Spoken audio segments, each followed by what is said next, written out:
I'd like to call to order the regularly scheduled meeting of the Tiverton Town Council Monday, July 27th. Please stand for the Pledge of Allegiance. I pledge allegiance to the flag of the United States of America and to the republic for which it stands, one nation under God, indivisible, with liberty and justice for all. Madam Clerk.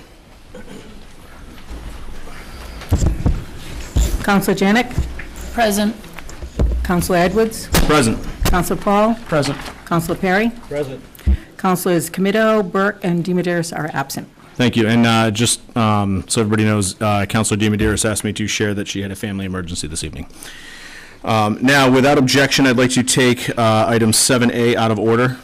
Any objections? Okay, hearing none, this is the public hearing. Oh, I'm sorry. Good catch. Before we take 7A out of order, I'd like everybody to stand for a moment of silence in memory of Robert Cahill Martin.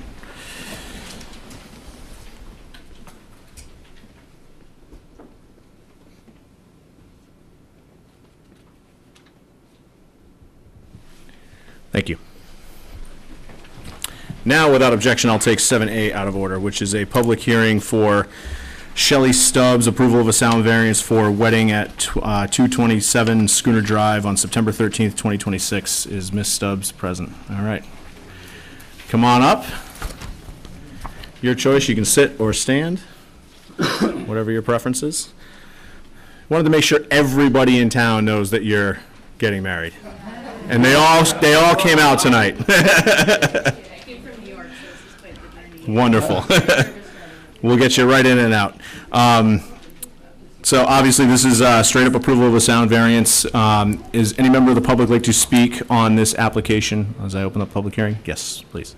If you wouldn't mind, just come up to the mic and name and address for the record, please. My name is Valerie Martin, and I live at 37 Sloop Lane, which is directly above the boathouse. Okay. I'd like for the request for a variance to not be approved. We are a 55 and over community, and I know a lot of people go to bed before 11 o'clock, and my fear is that if this gets approved, that it may set a precedent for future approvals at the boathouse.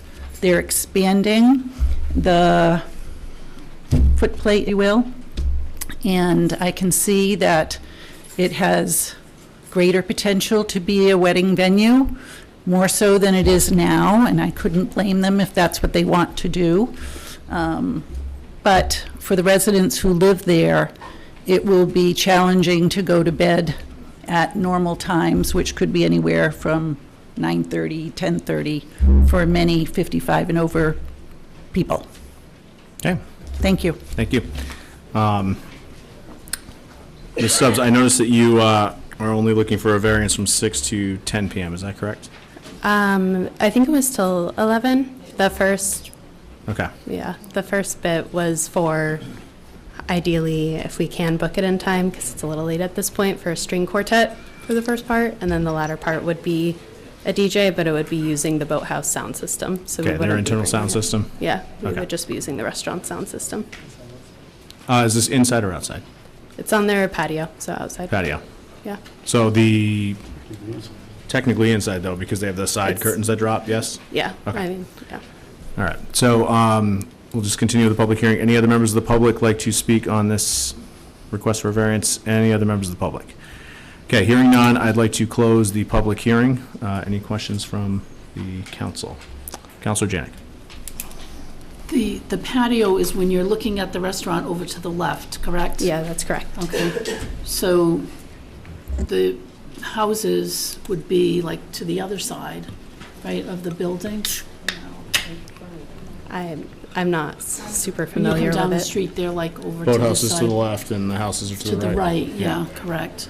So it would be a string quartet from 7 to 9, and then it would be a DJ Switching to the, DJ over the for in-house 2 sound system. hours using an internal sound system. Yeah, no outside speakers. Okay. I've not ever been outside and heard sound from outside. I've been there and have dined and had functions in there. And I'm assuming that would be using the internal speakers as well. Okay. And yes, the woman who did speak from Sloop Lane, that would be effectively a straight line shot to the patio. To the right. So it's the house closest to the road, the last house on the bottom there. Any other members of the council? Any members of the council like to make a motion? I will make the motion, we're going at 10 o'clock. 10 o'clock? That's what's on the agenda. 10 o'clock. Madam But- Clerk, is but- that accurate? But her application says 11 o'clock.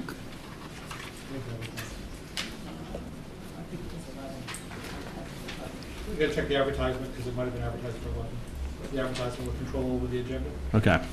Who wouldn't mind just double checking? Would it be possible to go to 10?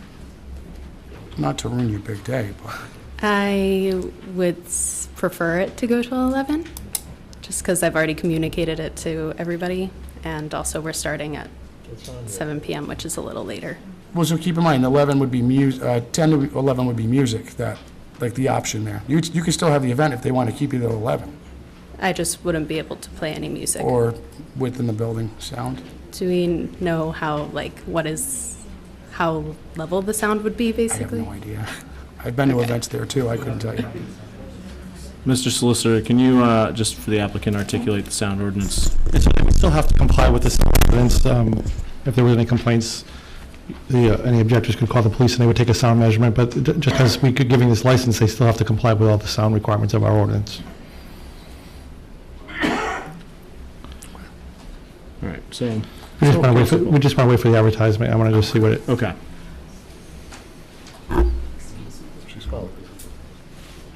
Can I just say that when they do have music until 10 o'clock, you can still hear it quite well in our houses. So I'm sure it's within the noise ordinance. My neighbors tell me when they've come to the council before and they said they haven't received complaints. Well, until 10 o'clock doesn't seem too bad that you can go to sleep. But beyond that, some people do go to sleep then. So even though it's within that noise ordinance and there haven't been complaints, you can still hear that noise if you're trying to go to sleep. Thank you. Thank you.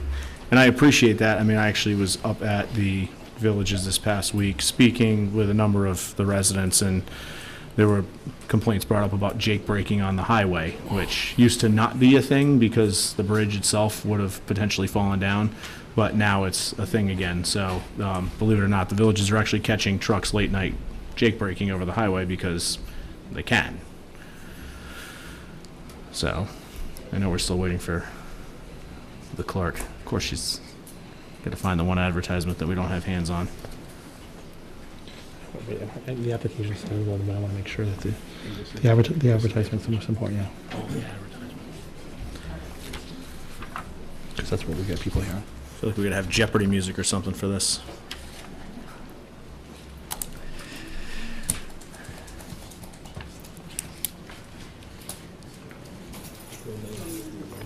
No, we're waiting for the advertisement to double check what was actually sent out.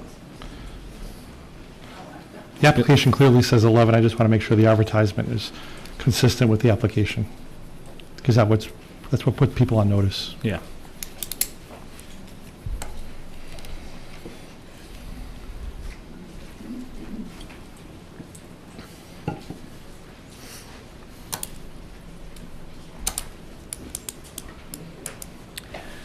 My apologies to everybody. Apparently this was in the vault, literally.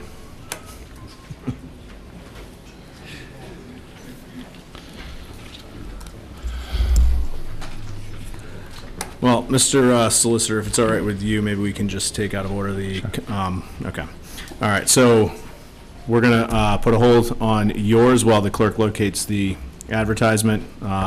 You can hang right there, sit down, whatever your preference is.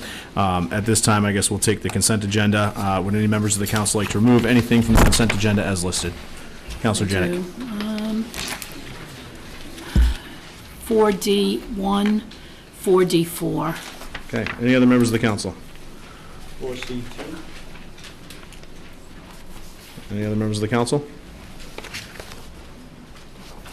All right, hearing none, I'd like to entertain a motion to approve the consent agenda minus 4C2 and D1 and D4. So moved. Do I have a second? Second. Motion been made and seconded. All those in favor?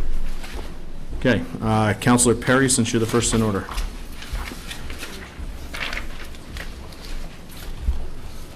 For C2, I have a question for the police chief.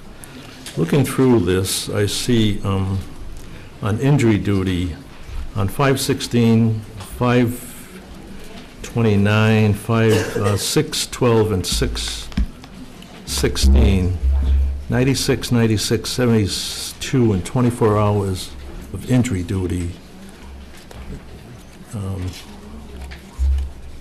while they're on duty, or responding to whatever. What's going on? They're getting hurt? What the injury was? Yeah. Excuse me 1 second. It says injury on duty. Mr. Solicitor. So I've just been handed the abutters notice that went out to all the abutters, and the abutters notice clearly says 9 PM to 11 PM. I know that the advertisement usually mirrors the abutters notice, so everyone who would have got notice in person through the mail would have gotten a letter saying from 9 PM to 11 PM. Okay, thank you, Mr. Solicitor. Let's round out the consent, and then we'll come right Okay. back to this. Chief. Yes, one of the officers, after a scuffle at the casino, was injured, tried to come back to work, went back out, and then was able to come back in Okay. after being cleared from So the that's what it was? Yes, sir. Okay. It just caught my eye, these guys are getting hurt. I remembered what it was, I just couldn't remember the incident, and the captain just reminded me. Okay. So, thank you very much. Thank you, Chief. All right, Counselor Janik, D1 and D4. D1, I'm looking for Mr. Spencer, the planner. I just have a question. This was a letter from a resident, and she had requested application files or larger plan sheets for a project that was going before technical review. Is that something that residents typically request, and do we process that for them? You just hit the speaker there. Thank you, sir. Typically, if it's something that's not a huge burden, we can do that. Otherwise, it'll be of information request. Okay. So I'm not sure if it was a formal request, but I just want to allow people to know that if they need something, they have to do a formal request for, It's a lot easier for us to track it that way. and they can, okay, thank you. Thank you.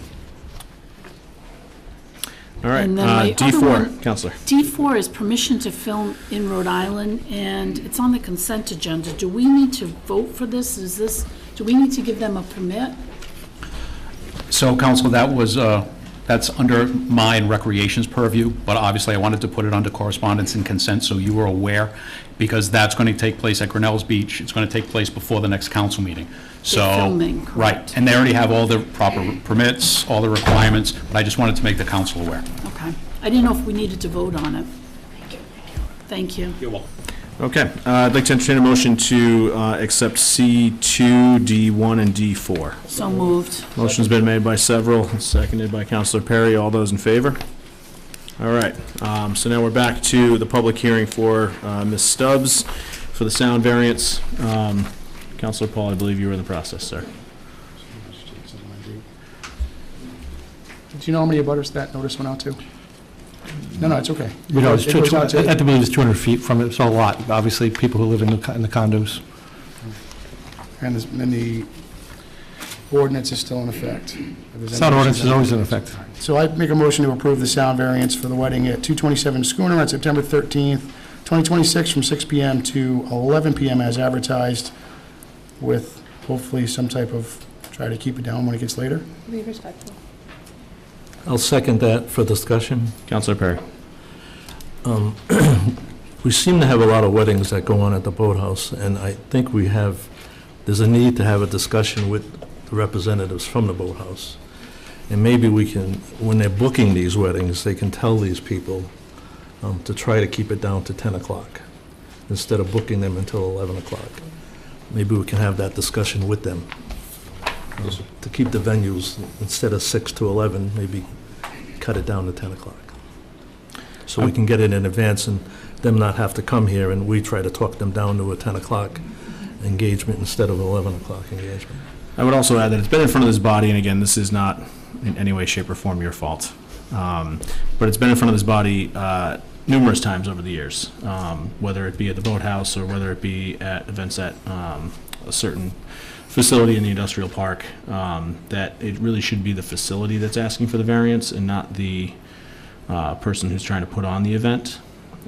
So maybe we can communicate to the boathouse that if weddings are in their plan, and I believe each council policy is that, what is it, 5 special events per year, Madam Clerk?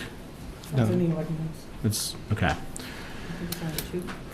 Depends what the business is. But this is certainly something that we need to look at, because I do have sympathy for the residents in the villages, but I also do have sympathy for the applicant, because this is a once-in-a-lifetime experience, and obviously we want it to go well for you and last forever. So, that being said, any further discussion? Councilor Janik, anything to add? No, I actually agree with what you both are saying.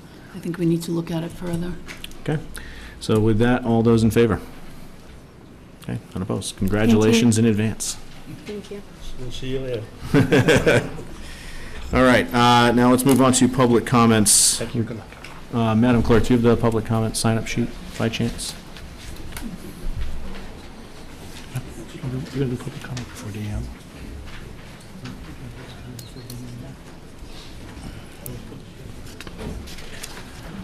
Dear God, okay. After this? Okay. All right.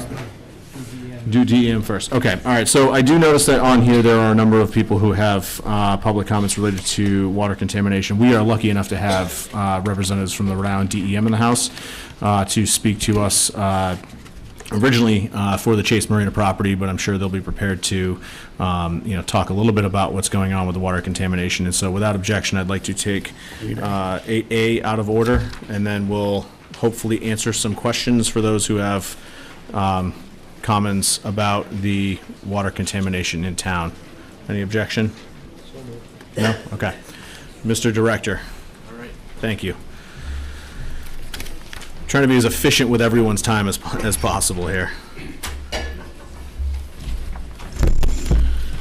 All right, good evening. Thank you, Mr. President, members of the council, Mr. Town Administrator.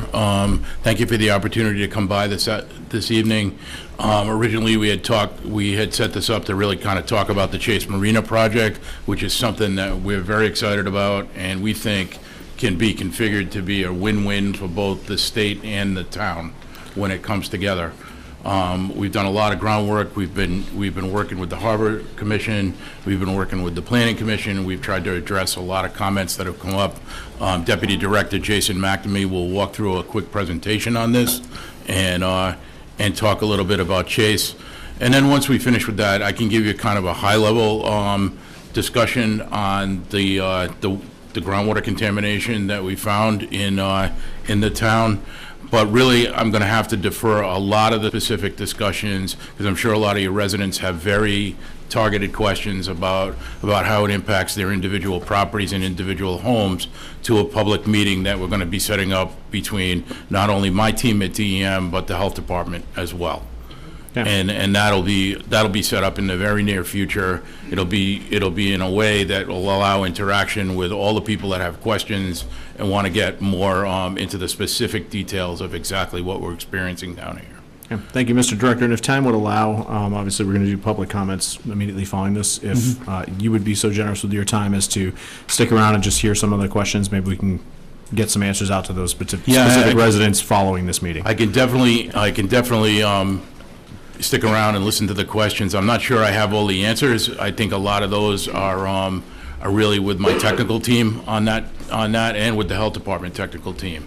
My focus has been really on setting up funding for the town to get the ultimate solution, which is a water line extension set up. Thank you. And like I've mentioned before, we have a short-term solution and then a long-term solution, and really both are targeted on getting safe drinking water to everybody in town. Yeah, I was in just this suggesting, impacted area. because I'm sure maybe there's some information that you could glean where a member of the technical team could reach out to Yes, those residents. absolutely. Before we have the public meeting. Okay. Yeah, thank you, sir. Sounds good. I'm going to turn it over to Deputy Director McNamee to talk a little bit about Chase now. Okay, thank you. Deputy Director, take it away. Thank you very much, Mr. President. Thank you, Council, for the time. I have a presentation here.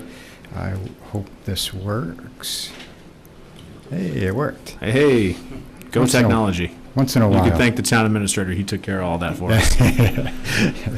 Great. So this is a presentation on Chase Marina, and it covers a lot of background stuff. I'll try to keep it as short as possible, and then it also gives you a little bit of the current state with some of the, like the lease and things like that. So this is just a quick slide on what we'll cover there. All right, so starting off with some background, I think many in the room know this better than I do, but this property started off, it was condemned, I think is the technical term, by the Department of Transportation. They used it when they built the new Secundit River Bridge. So that was the point of the acquisition by DOT. The process for state agencies when they're going to relinquish a property is they put a call out to other state agencies first to see if there's interest from another state agency. So when we received word about this property, we identified it as a key asset. It was aligned with many of the items in our strategic plan, and so the sub-bullets up on the slide there, those are directly from our strategic plan. And just to highlight some of the items in there are things like promoting local seafood, evaluating barriers for fishers, to get that seafood out to market and to keep it in Rhode Island. And we also have a bullet in there about resiliency. And so I'll talk to you on a subsequent slide about some of the resilient items that we're kind of building into the property. So we took acquisition of the property back in 2021, October 2021. Just to give you a little bit of background about DEM and why we might be, wanting to manage a marina, we actually do this routinely. So DEM manages and operates piers and facilities for marine fishing all throughout the state. In Narragansett, we have the Port of Galilee, or Point Judith, some people call it. We have State Pier number 5, which is Monahan's Dock. Over there in Narragansett. We have another similar structure called State Pier number 4, that's over in Jerusalem. And then Pier 9 in Newport, that's also DEM property. So across all of those properties, we roughly manage about 300 commercial and party and charter vessels across those properties. So we have good background. We know how to do this sort of thing. We've been doing it for a while. Just a bullet or two about commercial fishing. I won't belabor all of that. I'll certainly make this presentation available to the council if you want to dig back into these stats. But the reason for putting this up there is I don't know that a lot of people understand the magnitude of the economic driver that commercial fishing is in the state. I think many people think it's sort of boutique and small, but it's actually pretty big. And it's an important industry in the state, and that's what those stats are about up there. Just another note, we have existing rules and regulations for port management, and so we can work collaboratively with the town to customize those for Chase. So, what we would do is build a set of regulations specific for Chase that meet the needs of the town, and we'll work with you on that. So Rhode Island DEM has some goals for working waterfronts in the state. We are the ocean state. We have a proud tradition of working waterfronts. We participate in the blue economy in a number of different ways, but that includes the tradition of fishing, and that tradition also holds here in the town of Tiverton. You have a long history of commercial fishing in this town. There is a significant need for berthing in the state, especially in the East Bay and in particular for commercial fishing. And there was a really good article on this back in 2025 put out by the Providence Journal. So I encourage folks to hunt that down online and take a look. But suffice it to say that there's a lot of pressure on marinas to bring in higher-end yachts and things like that. And so in a lot of the places where our commercial fishing industry used to exist, they're being pushed out of those areas. And the areas that are managed by the state now are some of the last bastions of these important commercial fishing working waterfronts. The expectation for the types of vessels at Chase are what we call inshore day boats. So these aren't giant industrial trawlers that we're talking about here. They're going to be smaller shellfish harvesters, small trawl vessels, and we anticipate a pretty good diversity of small to mid-sized boats at the marina. So a few more of our goals. We want to, at DEM, we want to enhance that water-dependent business interest in the area, including Tiverton, but all throughout the state. We want to improve public access to the Sakonnet River. We want to provide berthing and job opportunities for the state's fishing industry, and we want to boost the local economy here in Tiverton and preserve with our holding here that mix of, we know there's lots of residential, but you also have maritime facilities in the state, and this helps preserve that. Can I All ask right. a quick question? Sure. Never mind. There's the answer. Yeah, a few more slides. Continue. Yeah. So just specifically now about the marina development. So we intend to install new fixed and floating piers, and those fixed and floating piers will support up to 17 commercial fishing vessels. We also characterize party and charter vessels as commercial fishing vessels as well, and so those would be there as well as long as there's vacancies available. A pump-out location is something else that we are planning for the site. That would be a pump-out location for the Tiverton pump-out vessel, and that came from a lot of our discussions that we have had with the Harbor Commission. That request came from them, and we built that into our plan. We will make the area look nice. So if you get a chance to go down to Galilee anytime in the near future and take a look around, what you'll see are we have these nautical timber pile fencing areas around some of the lots, and it just gives it that nice nautical look to the area, and we would try to keep that aesthetic appeal up here as well. Designs and elevations for the site are selected to withstand a 100-year storm event, so that's that resiliency aspect to the project that we're envisioning. And we will make landside improvements to increase parking to address the town's concerns. So throughout the interactions that we've had with the town, with the Harbor Commission, and the planning board, we've heard those concerns about parking and have some plans for that.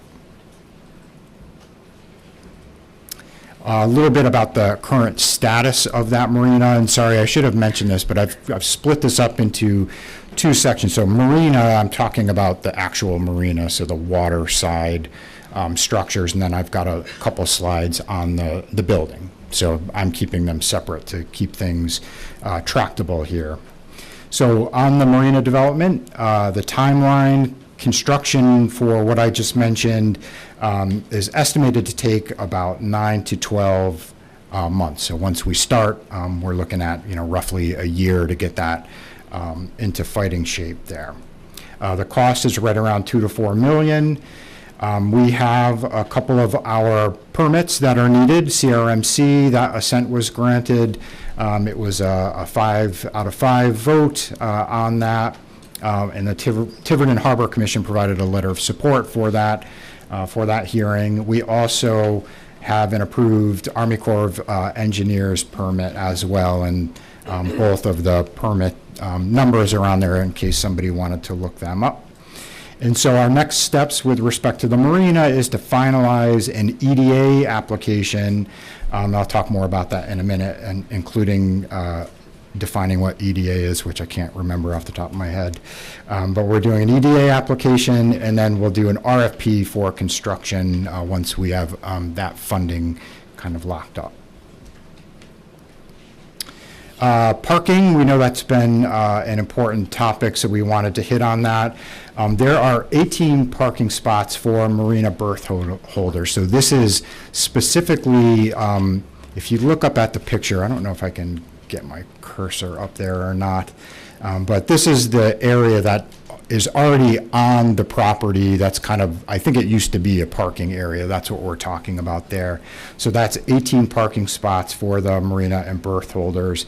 But we also anticipate entering into an agreement with the Rhode Island Bridge and Turnpike Authority for parking and maintenance and enforcement in the area. So they hold a lot of property in that area as well. And so what we have talked to them about is going into an agreement with them and basically taking over the maintenance. Since we'll be on site, it'll be at least partially our property. We can help maintain, for instance, the boat ramp and things like that. And we're open to reconfiguration to better utilize the space, and that includes the space around the boat ramp, across the street. We've talked about all of those areas.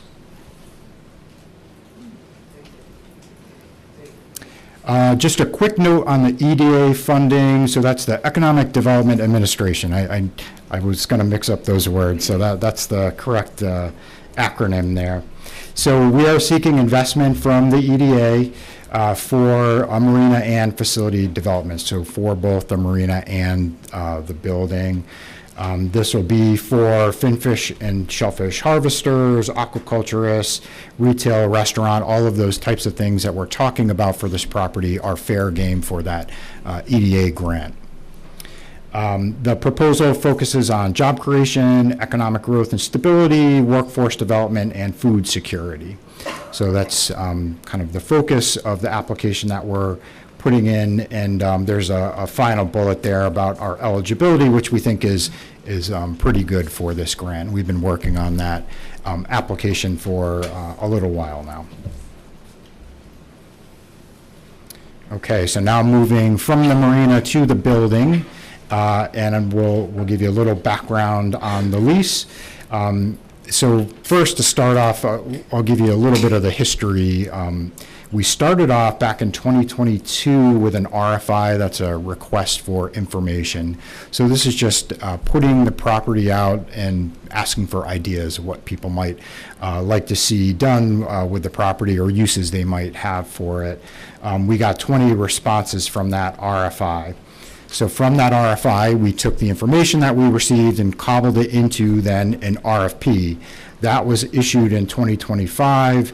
That gets issued by the Rhode Island Department of Administration, specifically the Division of Purchases at DOA. And so that RFP was for the use and management of the building in Tiverton, and that was all advertised publicly on the state website per the normal RFP process that we follow. We didn't get too many responses to that. I believe there were only 2.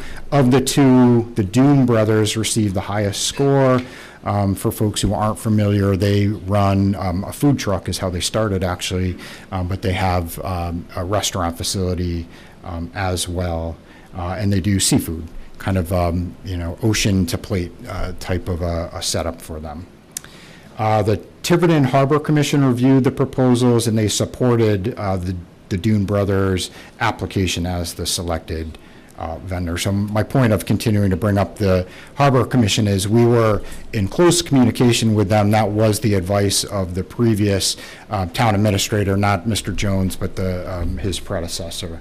And so we were following that guidance, and that's who we were communicating with, predominantly at the beginning. Can I ask just a follow-up question on that? Sure. So, where was the RFP published? And the reason I ask is because it sounds like you put out an RFP, you only got 2 responses. I mean, we have a number of restaurants in town that deal in seafood, and obviously myself, our state representative, we found out about this when the bid was awarded in the Secana Times, which kudos to the Secana Times for their great reporting, but it doesn't seem like there was much communication from DEM towards us here? Maybe it went to the Harbor Commission and they just never surfaced it to the town council.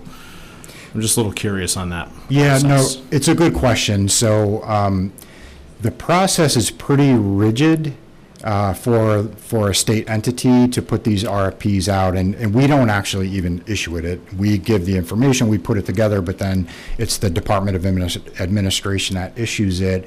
And I guess it's, I'm not an expert on these sorts of things, but I think the point is to avoid conflicts. It's pretty rigid as far as who can do the communication and how that communication happens.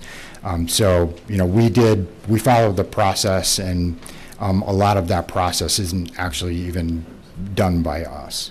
Mr. President, Yeah. just to answer the question, though, when the RFP was issued, it's issued by DOA, and like Jason said, it's kind of a lockdown process, but once it's out there, we can inform people that the opportunity is available, and we did that through the Harbor Commission. Got it. How much they distributed that in town, I don't know, but they definitely knew the RFP was out there. Okay. So it sounds like my beef is with the DOA and not you guys. Potentially, yeah. I'm not an expert on that either. Okay. Specifically about the Dune Brothers lease status, now a couple of bullets for you. We received a preliminary approval to enter lease negotiations, and we received that from the State Properties Committee, and that happened on October 14th in 2025.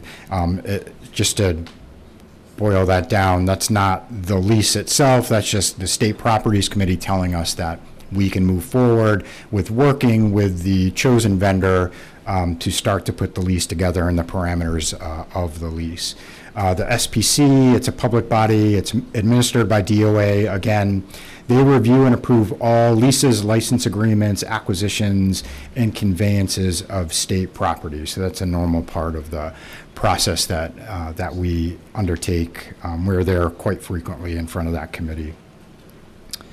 We are currently in these lease negotiations with Dune Brothers to kind of iron out the details of the lease. And then the next steps, once we get that ironed out with them, is to go back before the SPC again and to seek final approval. So they will actually review the lease itself, all of the parameters in the lease, and then approve it or not at that point. And then once that happens, we believe the renovations that Dune Brothers envisions for the site will take about 18 months. So there's about a little more than a year there. What the lease is, it's a 10-year lease with an option to renew for an additional 10 years. The building renovations, they will be managed and funded by Dune Brothers, so that won't be on the state's dime. What we do intend to do is with the EDA grant is to kind of get it into, clean up the envelope, get it into shape for them to come in and then make whatever renovations they want to make for the restaurant. Loading, unloading, storing seafood products, not processing.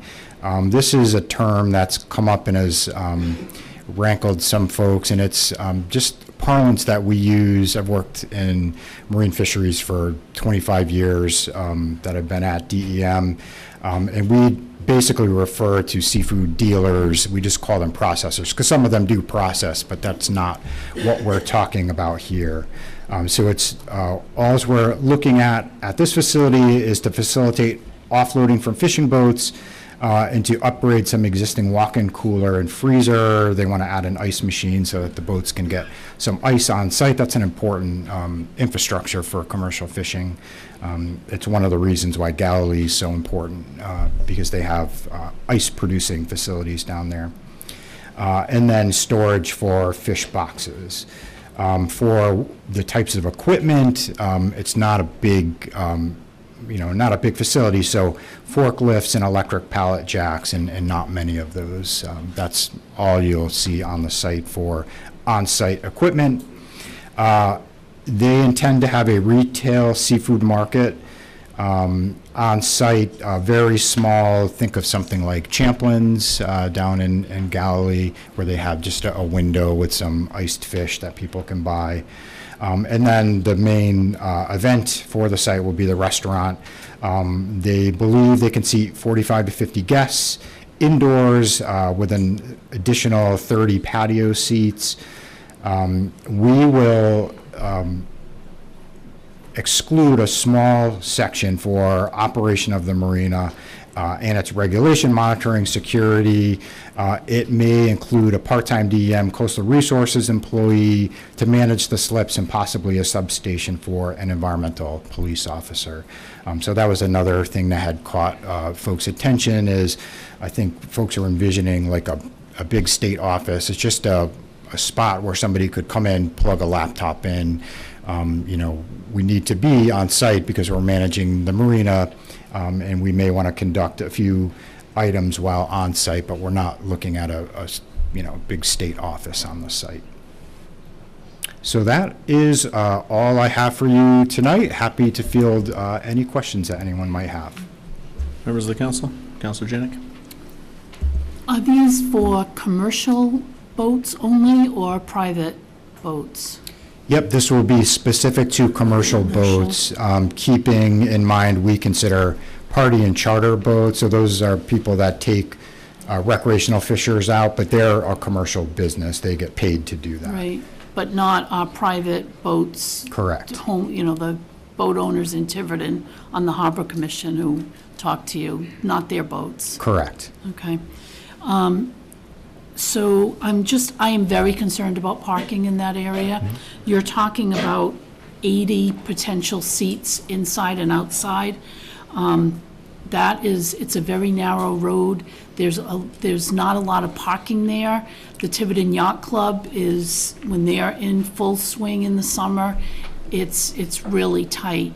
A lot of the roads that go off that are really narrow too. So how many parking, and there's not parking, there really is not legitimate parking on that lot.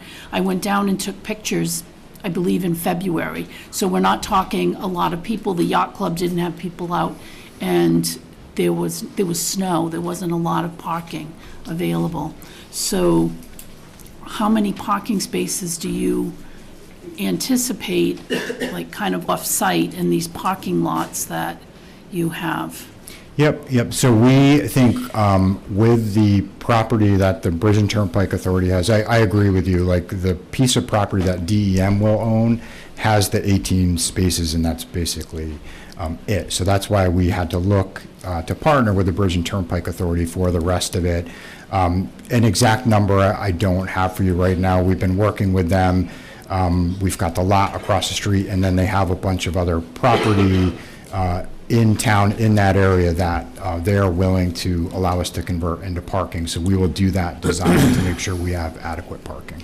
So the lot across the street is used mainly for people right now with their trailers, and then they put their boats in the water there. Is that still allowable? Yep. With your plan? Absolutely, yeah. That is another mission of DEM. We have boat ramps, trailer parking all throughout the state. So yes, that will still be a consideration. Okay, because Yep. that's where they park after Yep, they yep. put their boats in. And then my last question is, have you been before our planning board? We did, I can't remember the date. It was probably at least 6 months ago, if not longer. But we did go before the planning board. All right, I'll check the minutes because I don't remember it, and I think I've been to every planning board meeting. So, thank you. You're welcome. Any other councilors? Councilor Perry? That was my question, was the planning board. I just wanted to make sure all this goes before our planning board, correct? It did, yes. Now, I was just, with the parking spaces, I was just looking at it myself, and if you have 45 to 50 guests just in the restaurant part, I believe, and I was on the planning board, and I'm trying to remember, it's one spot per 2 people, so that would be 25 spots just for those guests in the restaurant that you would need. Yep, I'll just offer, we think about this a lot with beach parking, and we use, it's a number from a study, it's 3.2 or something like that. I'm sure you're on top of it, but you're going to need a lot of spots. Agreed, yeah. Councilor Paul? Just going to piggyback on that. I was just down there recently on a beautiful Friday afternoon, and pretty much every spot across the street and that lot was packed, boats and trailers. So I don't know what you can do with parking, but it's, that's for the planning board, I guess. So I just have a follow-up question on the parking piece, because obviously this has come up before with the extension of Riverside Drive. You go underneath the old railroad bridge, and we've had residents that are upset because they personally can't find parking because you've got some, Airbnbs and stuff down there. So, in your opinion, would it make sense for us to consider sticker-only parking for that segment, just to protect the residents who have houses down there that already are having a tough time with parking? Not in front of where the space is, I mean down once you get underneath the bridge. I'd hate to see, somebody come home and they can't park their car in front of their house because, there's 150 people lined up to get Dune Brothers. Yeah, so sorry, so you're talking about the town doing that Yes. in that area. Yeah, I mean, I think that makes a lot of sense. That would protect that area for the folks that live there. Awesome. Yeah. Thank you. All right, now on to, I guess, the main event, Director. Water contamination, what everybody here would like to hear about. Thank you, Jason. And again, I honestly need to defer a lot of the specific questions and the technical questions to my team and to the health department team. And like I said, Mr. President, we will set up a public meeting to come down and meet with everybody and answer those specific questions. In the meantime, I wanted to give you a little background on how we got here. And I think that's important for context. One of the things that the Rhode Island General Assembly did is in 2022, they passed a law that did a few things. One of the things it did was set drinking water standards for 6 types of PFAS. Now, PFAS are a class of chemical. There's over 10,000 different types of PFAS, but there's 6 that are particularly of concern. And the legislature started with those, and they directed the health department to promulgate drinking water standards for these particular 6 compounds. The other thing that the law did is it directed DEM to do a statewide study of potential sources of PFAS contamination that could be out there. And we did that. We worked with Brown University. We worked with the Rhode Island Department of Health. And in 2023, we published a study that showed potential sites all over the state. And these included certain industries. They included certain landfills, old and licensed landfills. They also looked at different types of potential sources that were out there, including firefighter training areas and fire stations. And the reason why they showed up on our list as potential sources is because the foams that they use to fight special kinds of fires contain PFAS historically. Now, the industry's moved away from that, and nobody released this stuff on purpose to create a problem. This is something that is a fairly recent type of issue that's come up, and it's still framed as what's called an emerging contaminant, which means the science is still under development for that. So we looked at that. There were 160 fire stations across Rhode Island in every single city and town, obviously. And we prioritized the ones where the residents around them did not have public water. So that was a kind of a way that we looked at that universe and kind of put it in a preliminary order, if you will. One of the things that came through after that report was done was the state, through the health department, received a very large grant from the EPA to look at emerging contaminants for small and disadvantaged communities. So in particular, small communities that the residents rely on private wells for drinking water. And we worked with the health department and the Rhode Island Infrastructure Bank to transfer a lot of that money over to DEM. And the reason we did that is because DEM has a history of helping people out with private wells. The health department really focuses a lot on public water supplies, but a lot of times people that are on private wells aren't fit really easily into that system. So we try and fill the gap as best we can, and what we do is we work backwards from potential sources, or we work outwards from potential sources, put it that way. So one of the things that happened, the way I understand it, in Tiverton, is not only did we have a potential source on Crandall Road, but then we also had a community water system that was found by the health department to have contamination. And it's in a church in that same general area. So that kind of moved things up pretty quickly on the priority list. And our staff then started to contact residents in that area and see if we could take samples of their private wells. All of that's done voluntarily by the resident. We pay for it all, to the point we're finding exceedances of that standard that I talked about earlier. We're going to do two things. The first short-term action is we are going to pay for point-of-use treatment systems in any homeowner that has contamination that wants that system. And we've already started to work with some of the residents on what's known as pre-installment evaluations. It's kind of like a little design process to make sure that the right system goes in that can service those homes. It takes a little while to go through that, and I understand the town is now providing a source of public drinking water that people can access if they need it. We may be able to supplement that. I've talked to Mr. Jones about that a little bit, but it's something that's in the works. But the long-term solution is to look at the extension of public water. And I think that's something that I've been focusing on with these other agencies to make sure that the town gets funding for that, right? And it's something that we can use that emerging contaminant money or something similar to provide the financial support to get that water line extension done. Now, right now, at this point, sitting in front of you, I don't know how long that's going to be or how many service connections that's going to involve. That's what our staff is working on right now. So those are the type of questions that I don't have the answers to, but the work is definitely ongoing.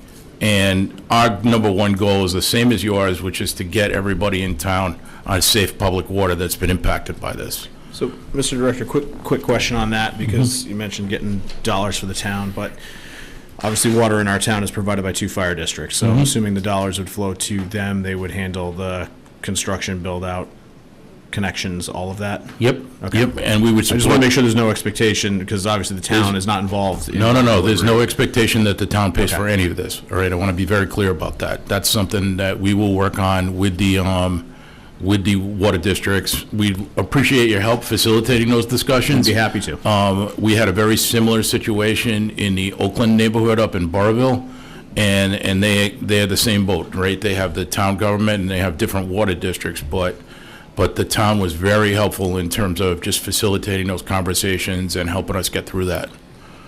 So another question for you here. Obviously, there's sort of a defined region that you guys are focused on testing in.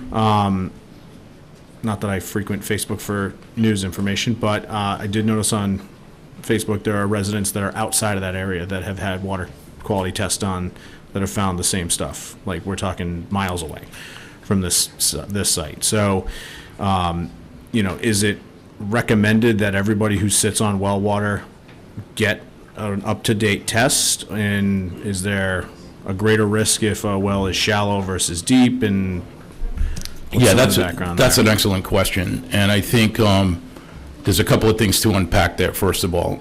So I think we got 33 separate requests for sampling over the weekend, and probably 50 within the last week. So my staff is going through each one of those, looking at the location, looking at the proximity, and really determining the likelihood that it's a connection, right? PFAS is a very tricky contaminant because it can come from a lot of places. It's not just related to landfills, firefighting, and industry. We've had schools that have been contaminated because of the floor wax that they use is got PFAS contaminants in it. So it's something that we don't rule out, but we really carefully look at connectivity, because there may be more than one source, right? Yeah, and that was my follow-up point. I mean, we have numerous junkyards in this town. We have, I don't know if it's been capped, but we have an uncapped Firestone, or at least in the last, to my knowledge, an uncapped Firestone landfill. So there's a number of different potential sources, and so, my hope would be that we're going to start seeing expanded testing across the areas, because I know you focused in on one area because, hey, there's a fire station nearby, but it seems like we're starting to see people who are completely and totally removed from that area that are seeing, water quality tests come back. with the Yep, same sort of 100%. substance. And the vast majority of the south end of this town was all farms at one point, so. I think the key word that we focus on is that proximity. And it doesn't necessarily have to be proximity to this source. So as we get information, we want to kind of map out and see, all right, what's the connection? What are the connections here? We don't have enough money to sample everybody's well, but we do have a substantial amount of money to take care of the people that we think are our nearest suspected source or a potential source. Yeah. What's the cost if, again, I don't live near the specific source, but I'm on well water, so if I wanted to get mine tested, is there a cost to me if I call you guys up? I'm not sure. I've heard that it's around $200. Okay. But that might be wrong. So that's a question for the health department, because they run the samples, they run the lab. Got it. But we can work with them on that. And again, the reason I asked is because I know somebody mentioned that they spent almost $700 to get their well tested. So just want to make sure we're getting the right Yeah, you information out gotta, there. so that's the type of thing that I think it makes sense to talk to the staff, the technical staff too, so nobody gets taken for a ride, to be honest with you. Okay. I mean, you can, you go into a laboratory and you ask, what can I get for this? And they say, well, how much do you have, right? I mean, it's one of those type of things where you can spend a lot of money for a lab and get way more information that you need. So really work with the health department, work with my team, and they'll tell you, how to really focus, to be honest with you. Yeah, thank you. Any other questions? from John? Council or- Yeah. Councilor Perry. I'm hearing that it takes a month to get these test results back. Is there any way to expedite these tests to get them back quick? We can try. There's a lot of testing going on right now. So it's a capacity issue with the health department lab. We will do as best we can. One of the things they do is not only just run them through the machines, but they also verify it. Right. So, they want to give you an answer, but they also want to give you an accurate answer. Correct. And that takes a little time. Could you get a false positive? Theoretically, but that's some of the validation that goes into a laboratory test. They try and come up with the likelihood that it's a false positive or a false negative in its Right. way. It builds confidence in the result, in other words. Thank you. Councilor Paul? Yes, thank you, Director. Most of my questions were answered. One of them that was answered already, I want to circle back to on the proximity to the namely contaminated area. I'm hearing from a lot of residents, there's been a lot of anger, there's been a lot of confusion, rightfully so. Communication hasn't been great, but I do want to say also that what are the chances that this area can be expanded? We're hearing that there's a house further down in Tiverton, South Lake, that tested positive. He tested on his own versus that particular area. Well, like I said, it might not be related to the same source, or it may be related to the same source. Council President made a great point. There's wells at different depths. I don't know that data off the top of my head tonight, but that's something that my team can look at and assess the likelihood of that connection. The only other thing I'll add is the timeline on getting results. I think that being at the director level, you have some access to the governor. I'm sure he's aware of this. Is there a way to get allocation of resources to the Department of Health to get this testing expedited? I mean, there's people here right now that are waiting on test results that, it's kind of, this seems to me to be a little bit more of an emergency than the state's treating it. Yeah, I will check on that. That's a good point. I mean, the turnaround time is important to get a fast response. And that not only goes with the turnaround time for the initial sampling, but there's going to be subsequent sampling to design the filter systems and that type of thing. So there's going to be a lot of work that's going on, and we're prepared to do that. We're prepared to pay for that. It's just a question of managing the workload. I just think that more allocation of resources at this point, it needs to be pressed some way, somehow.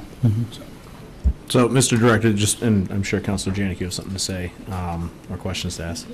Yeah, but just to get it out there, so if somebody does have a question and they call this gentleman to my left here, and say, what do I do? What is he telling them? We're calling Kirsten Nunn, is that correct? Yeah, Kirsten Nunn is our lead on this project, and to be honest with you, she's excellent. She's done this work before. She knows a lot about PFAS.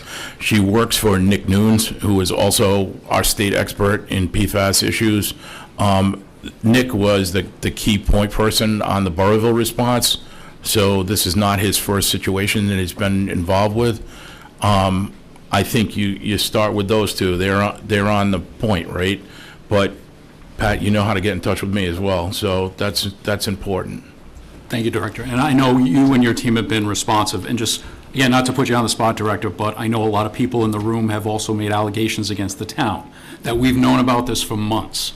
And I know through your legislative liaison and through you and I speaking, I mean, that public water system on Crandall Road, which is Victory Church, got tested in May.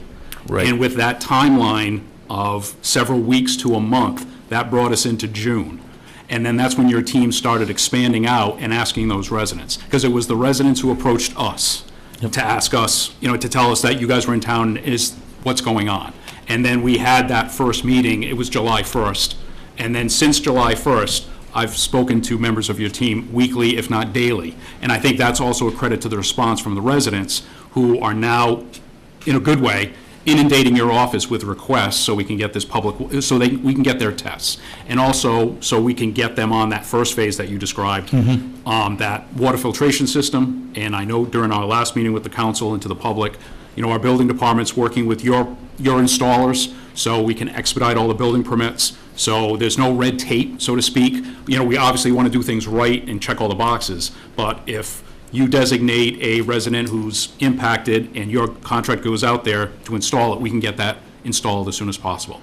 And then the last thing I know when we spoke also, we do have the public water source up at Station 3, but also you have the contract with Poland Springs, and you would offer to come in with more bottled water if possible. Well, we're working on that. We're Okay, working great. on that. The contract is not in place, but we're working on it kind of as an emergency purchase order to see how we can supplement that for folks in town if that's what they would be more comfortable with. And I think just given as many options as we can, and I'm glad, sir, that you led off with scheduling that public meeting, and I'm working with your team, because obviously, I'm sure a majority of the people here tonight you know, wanted to hear from us and from you, to kind of reassure them that we're moving in a positive direction to try and address this issue, because they're scared, and they have a right to be. And we want to put their mind at ease and give them as many answers, factual answers, that we possibly can. And just to clarify, they're calling 401-222-7746? Yes. Okay. 401-222-7746. Okay. Counselor Janik. And that, I just want to add that the timeline that Mr. Jones outlined is exactly what we had. You know, the sampling began in mid-May. We got the results in mid-June. We started to notify the homeowners, because there's kind of a, you know, a chicken and an egg thing there, right? You want to let the people know what's going on in their house before it becomes public on a broader level, but that happened quickly. Right, as soon as people found out, then they started to bring it to you, and then I think we got in sync. And one of the reasons I'm here is to make sure that at our level, we're in sync. And not only on the PFAS issue, but also on Chase Marine, to make sure that if any of you have any issues, that you're in touch with the senior leadership team at DEM, and we have good lines of communication. And I know the deputy director was there, and then they went to the state planning board. But I think now with our new planner on board and with the current planning team of the planning board, I think it'd be something that we'll talk about offline, about bringing you folks back in, because I know many of the members of the planning board are in the room tonight. So I think it'd be important to have a presentation that's geared towards them and the Harbor Commission to address some of their concerns and give them the opportunity to ask questions as well. Yeah. Just for your reference, Susan Forcier is the Deputy Director for Environmental Protection. So that's not under Jason's purview. The PFAS response, dealing with environmental contamination, is under Susan's purview, and she is on this. She is all over it, and you know, we will keep in touch at that level. Thank you, sir. Is that the person who our residents should be calling? They should be talking to Kirsten Nunn. Kirsten? Yes. Okay. And she's the one that's been getting most of the requests, I think, from the residents for either additional sampling or questions and answers on the site. Good, because it's important that they get the same answers. And I think and I'm glad you're here, and we can try to rectify this, but if they're not all getting the same answer, they're calling and this person gives them this, and it causes confusion, and if we're not communicating and we're getting panic in the town, that's not a good thing either. We need to solve this and solve it smartly. And I want to be careful because the words matter in this stuff, and when I'm talking about landfills and fire stations and airports and they're potential sources. We don't know if something's a source, an actual source, until we get data on that site. So even in this case, we don't have any data on the fire station. We're just looking at that as a potential source in proximity to the impacts that we're seeing in the community. So And that sometimes gets lost in the conversations. So that absolutely did get lost in the conversation. So I'm assuming as you test that you're mapping it and, kind of pinning where the levels are, where they're highest, so that maybe we can start to expand out from that little circle so that, and maybe it's not from the same contaminant, but so that we're getting people, because we do have a large portion of our town on wells. Yeah. So we want to make sure that all of the drinking water is safe. And just one other word, when we were in COVID, the DPH was able to, Department of Public Health was able to expedite testing results. I think we need to go to that level again, and because this is really important. No, I hear This you. is- I this hear is you loud and people's clear. I livelihood. will talk to the health department tomorrow. Thank you. I believe the director from health is a resident down here, isn't he? So I will talk to him. Yes.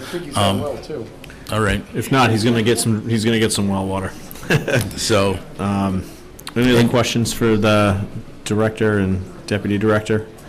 I will just add that one of the things that came up tonight was that map that you talked about is not only two-dimensional, but it's three-dimensional. And you're absolutely right. Depth matters. And we, my staff looks at that stuff. I just don't have that data. Thank you. Mr. Director, if we have two people who wanted to talk about water contamination, they're the first two on here, if you wouldn't mind just Yeah, I'll sticking around and listen to them. I'm not sure I can answer any questions. No, I just want to make sure you at least hear definitely their will listen concerns. to the concerns that are brought up. Thank you. And hopefully that'll be advantageous for your team. Okay. Thank you. All right, thank you. I'll stand off to the side. Thank you, sir. And we'll Assistant Director, thank you. All right, so since we're jumping around all evening tonight, I'd like to get back on track here, and we have public comments. So the first up, we have Michelle Reffert, or Rafit. I'm terrible at reading cursive, so my apologies. So sorry. And just name and address for the record, please. Michelle Raffelt, 19 Calla Ave.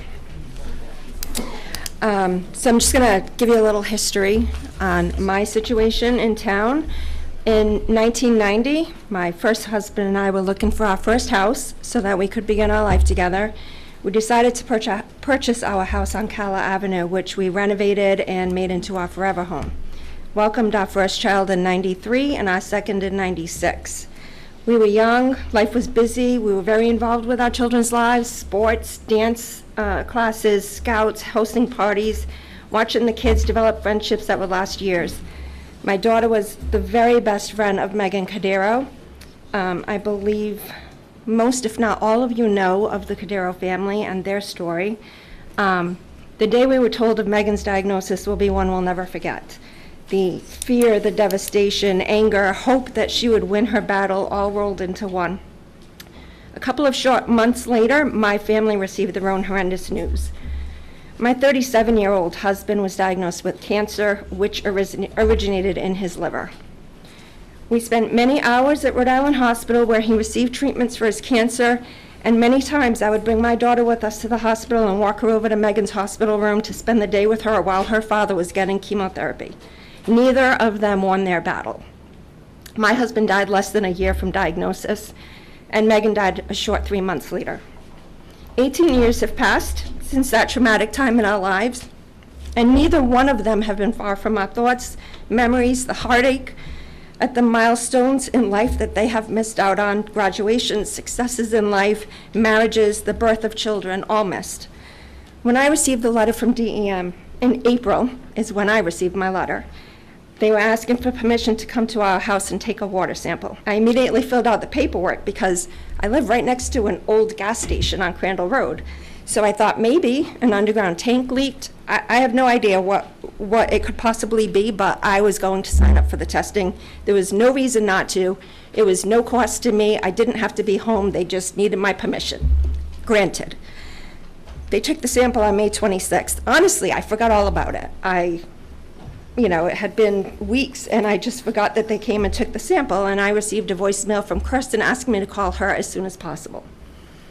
So I immediately called her. She told us that our well was contaminated and that we needed to stop consuming the water, which meant no drinking, can't brush our teeth, can't cook with it, because that was my first question. Can I boil the water? And she said no, that concentrates the chemical, so you cannot even boil your water.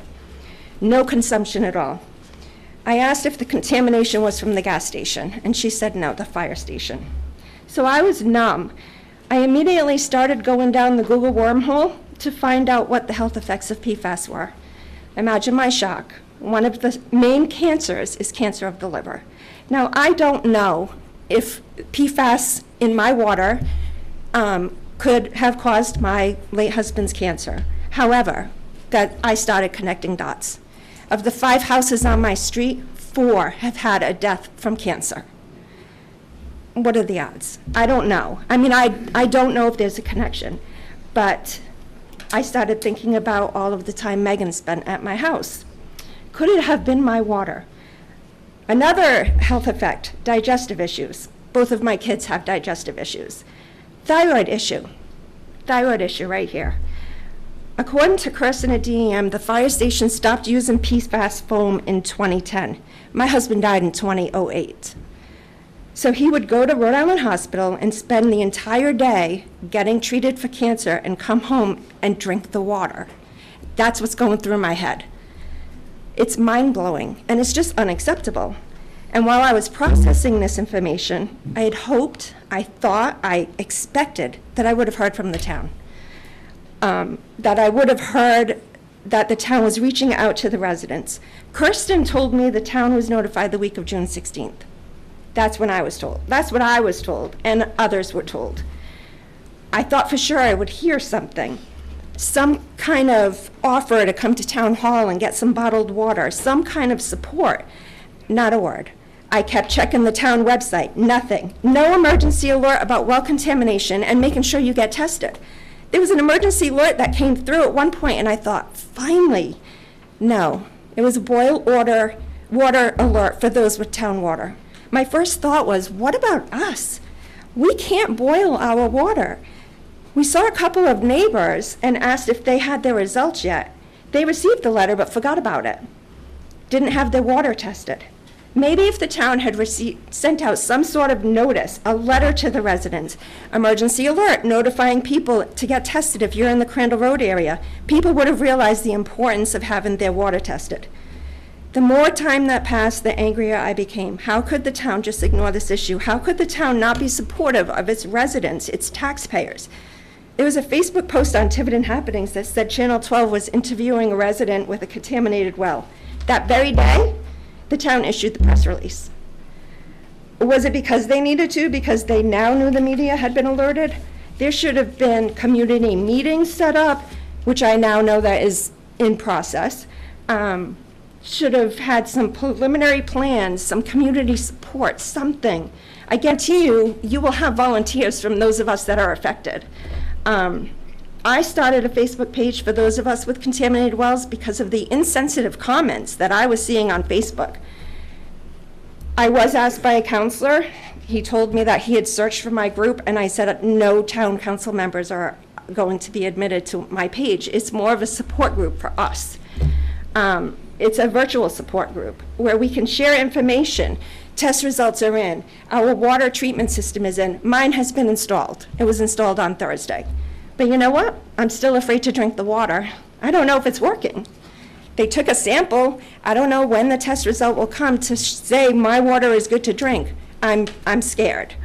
I know other residents with contaminated wells are scared. So what are we going to do? Are we going to send out notice to those that don't even know that this meeting is happening, don't know that PFAS is being discussed here, still thought that that was a scam letter and threw it in the trash and haven't tested? We talked to somebody this past weekend. He's like, I'm fine, I have a filter on my refrigerator. I didn't get my water tested. You need to. Everybody on our street is contaminated.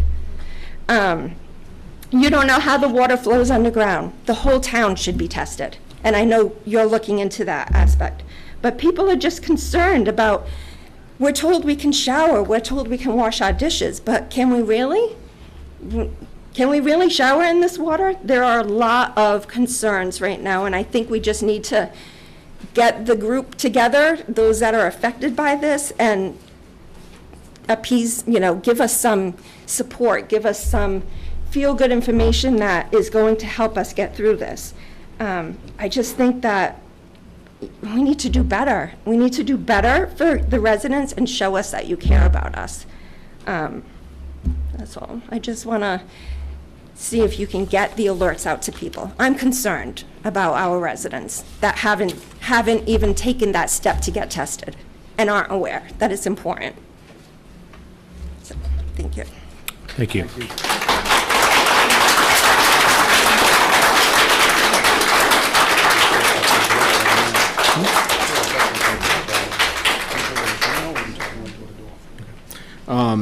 Next up, we have Teresa Cadiro. Same topic.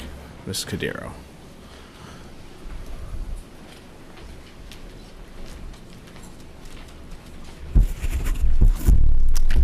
Do you need my address? Name and address, please. Teresa Cadero, 19 Blueberry Lane. I've lived in this town my entire life. I love Tiverton and have never wanted to live anywhere else. I have raised my family here, and now I am helping my daughters raise their families. I have been through the worst heartache a parent could possibly experience, which is the loss of our child.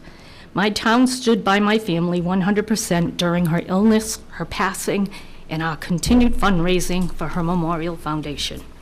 You have helped us get through the most difficult times in our lives, and I will always be grateful for that support forever.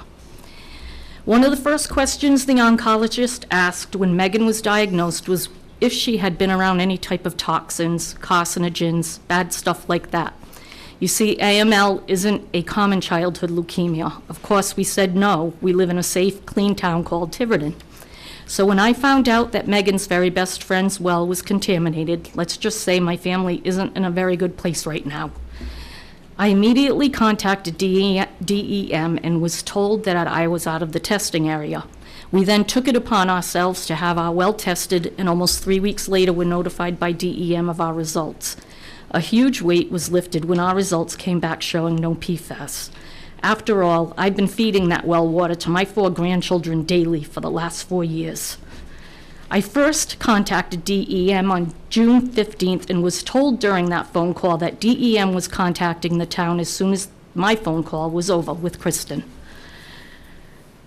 When by July 16th, there had still been no word of any of this well water contamination, I could no longer sit and do nothing, which prompted my Facebook post on Tiverton Happenings. And I don't know if you people follow Tiverton Happenings, but it was my first and probably my last post.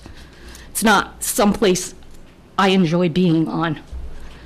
A post that seemed to have reached many Tiverton residents in the Crandall Road area who knew nothing about this. Nothing. My town of Tiverton, who is supposed to keep us safe, has failed us miserably. You allowed your residents to continue drinking and cooking with water that was possibly contaminated. Everyone in this area of town should have been given the opportunity to have their wells tested immediately, not over a month later. If any of you sitting up there right now would be good letting any of your children or grandchildren continue to drink this water that could possibly be contaminated, speak now. Any of you? So do you get our concern? Just say yes. That's all you have to say. Absolutely. You still have not sent any notification to us. It's not just the contaminated area. What if a half-mile out, someone's got a contaminated well. Okay, DEM isn't going to pay for it right now, but give us the opportunity, give those residents the opportunity to know what's going on and to have it tested for themselves. That's what I just totally don't understand. Why we've gotten to this point, that you had a month and nothing was a letter. Do you need money for postage? I'll give you a donation. I don't get it. I just don't. Today, I got a robo message or whatever saying that your North Tiverton, you have another leak in your line, or there's a little tinge of a different color in your water. And this is happening to us? I listened to comments from a few of the council members last meeting regarding the Facebook post and how you all do care about us. Honestly, I have to beg to differ, or we wouldn't be standing here right now. No matter what DEM has told you, you all as town officials have a very big responsibility of letting us know of danger, especially when it concerns the health of our families, our kids. Your residents trust that you will keep us safe and informed when need be. How incredibly disappointing. My goal is that I don't ever want another family to go through the heartache that my family deals with daily. PFAS cause cancer, and you need to do better. So I have two questions for you. And the first question is, how confident are you that everyone has been notified, especially in the contaminated area? Are you totally 100% confident? Not in the slightest. Then why? Why haven't we gotten a letter?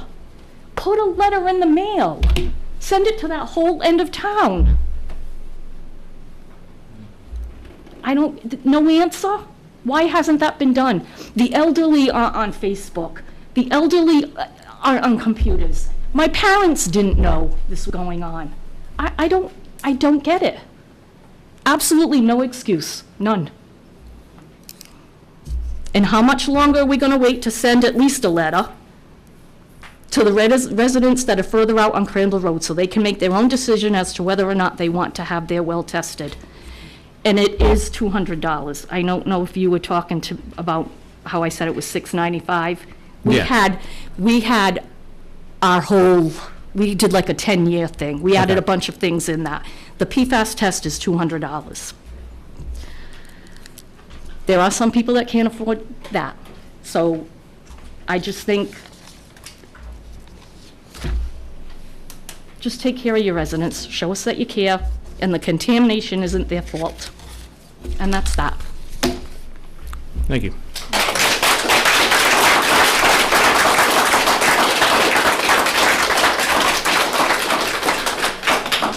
All right, next up we have Patty Buchanan for flock cameras.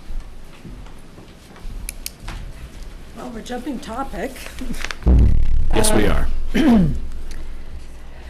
So I know that this issue's been bantered around and jumped around, and I want to start by saying I fully support our police.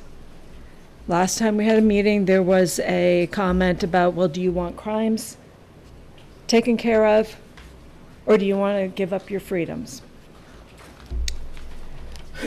I support our police, but I do not support this flock company.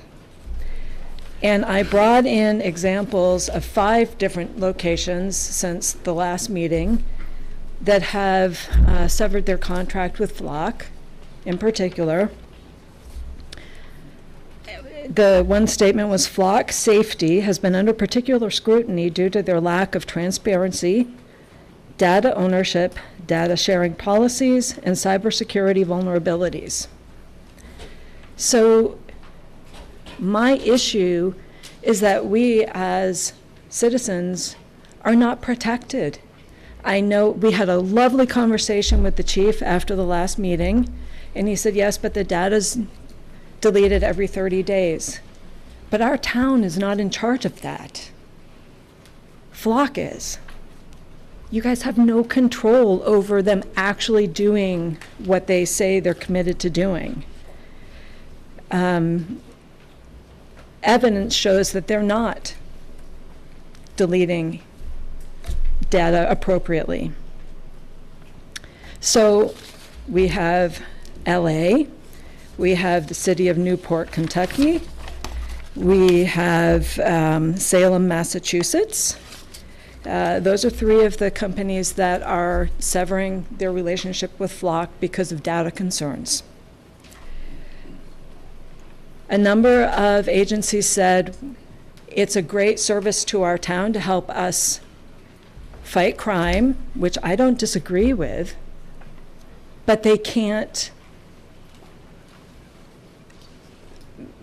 justify the data being sold to the crime fighting. And look, if we're talking LA, they get way more crime than we do here, okay? They've severed their contract. The last one was a sad one. It's not about data, but it is about in Sumter County, Florida. A sheriff pulled the plug on the Flock cameras after the detective was arrested for using the system to track her ex-husband's wife. And these things happen. That system was used. She's in trouble, granted, but human nature is what it is, and things happen, and unfortunately, people suffer. So I just want to relodge my opposition, in particular to this company, and really have a step back and think about what it is we're doing and suggesting with these cameras. Because it's not an easy answer. Yes, we need to solve crimes, but the vulnerabilities that we as average citizens are placed under are not good. And so I just want us to consider that before entering into a contract with this company. And that's it. Thank you. Thank you. Holly Flanagan, Sylvia Road. Just name and address for the record, please. Certainly. Holly Flanagan, 30 Sylvia Road. I feel a little tone deaf after some of the issues that have come up tonight, but I also feel a little more aware because we also have well water and live in South Tiverton, so we're ready for some action. I'm here to talk about Sylvia Road. We are finally getting paved. After many, many, many, many years. And we have heard from the town and our DPW director that there's some consideration that Sylvia Road may be changed to a one-way street. And we have some concerns about that, only that we want to make sure that the residents and neighbors in that area are part of that discussion and are considered when those decisions are being made.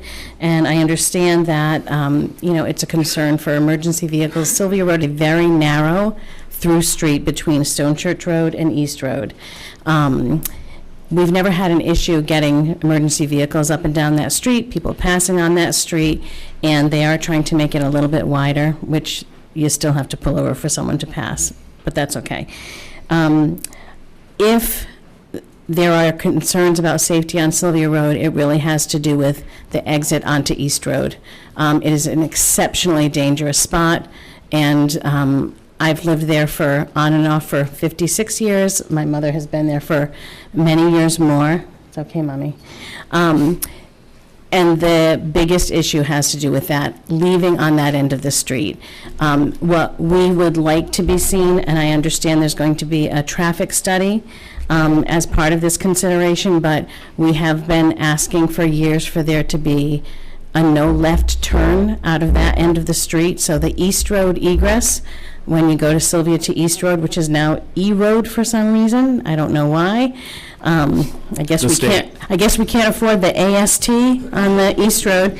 That egress, if there was a no left turn there and a right turn only, it wouldn't solve the safety issue there, but it would certainly at least alert people like the FedEx driver that left the road that is a really dangerous spot to come over. So we would like some consideration when those decisions are being made after that traffic study that I understand is going to be done, that at least the neighbors, the residents are surveyed about that so that some real input from, that's less objective and more subjective, but still just as important in those considerations. Also possibly a no through traffic. There's going to be through traffic, but somebody following their ways might go, oh, we can't go through here. That might help a little bit too. Yeah. And that's all I have to say about that. Thank you. Thank you very much. Good. Randall Rose, back on the flock. Just name and address for the record, please, sir. Thank you. My name is Randall Rose, and unfortunately, I am from Providence, not Tiverton, but 20 Lewis Street, Providence. Sorry to hear that. You're welcome to move here anytime. Thank you. Well, I've been here a lot recently, and I'm part of a group called Rhode Islanders for Personal Privacy. We are opposing flock cameras, and we were talking with the people in Tiverton, in Little Compton City the Town Council, because Little Compton recently decided not to get flock cameras, and we are finding more and more people are concerned about them. And I just want to make clear, the concern is not about flock cameras used for fighting crime. It's that this particular company, Flock, is really slimy, really writes their contracts in a very abusive way. And unless you have a background in privacy law, you would probably miss what they've slipped into the contract. But they make it sound as if they delete information after 30 days. If you read the contract super carefully, all they say is the customer data, which is the raw recordings, have a retention period of 30 days. They say the customer data, that's what you own. But process data, anything they get from processing the raw recordings, that belongs to Flock. Flock can use that any way they want, and there's no retention period. That is explicitly described as Flock's property. So when you sign this contract with them, what you're doing is you're paying them to put up these cameras to record whatever they want from this, and they can process that recording and monetize it any way they want, and use it for their own purposes, and all the town gets in return is the ability to use Flock's website and see what information Flock has chosen to make available there. You don't get to see all the information. And it actually says in the contract, I sent you our legal analysis last month, it actually says in the contract, Tiverton does not have any authority of any kind to bind Flock in any way whatsoever.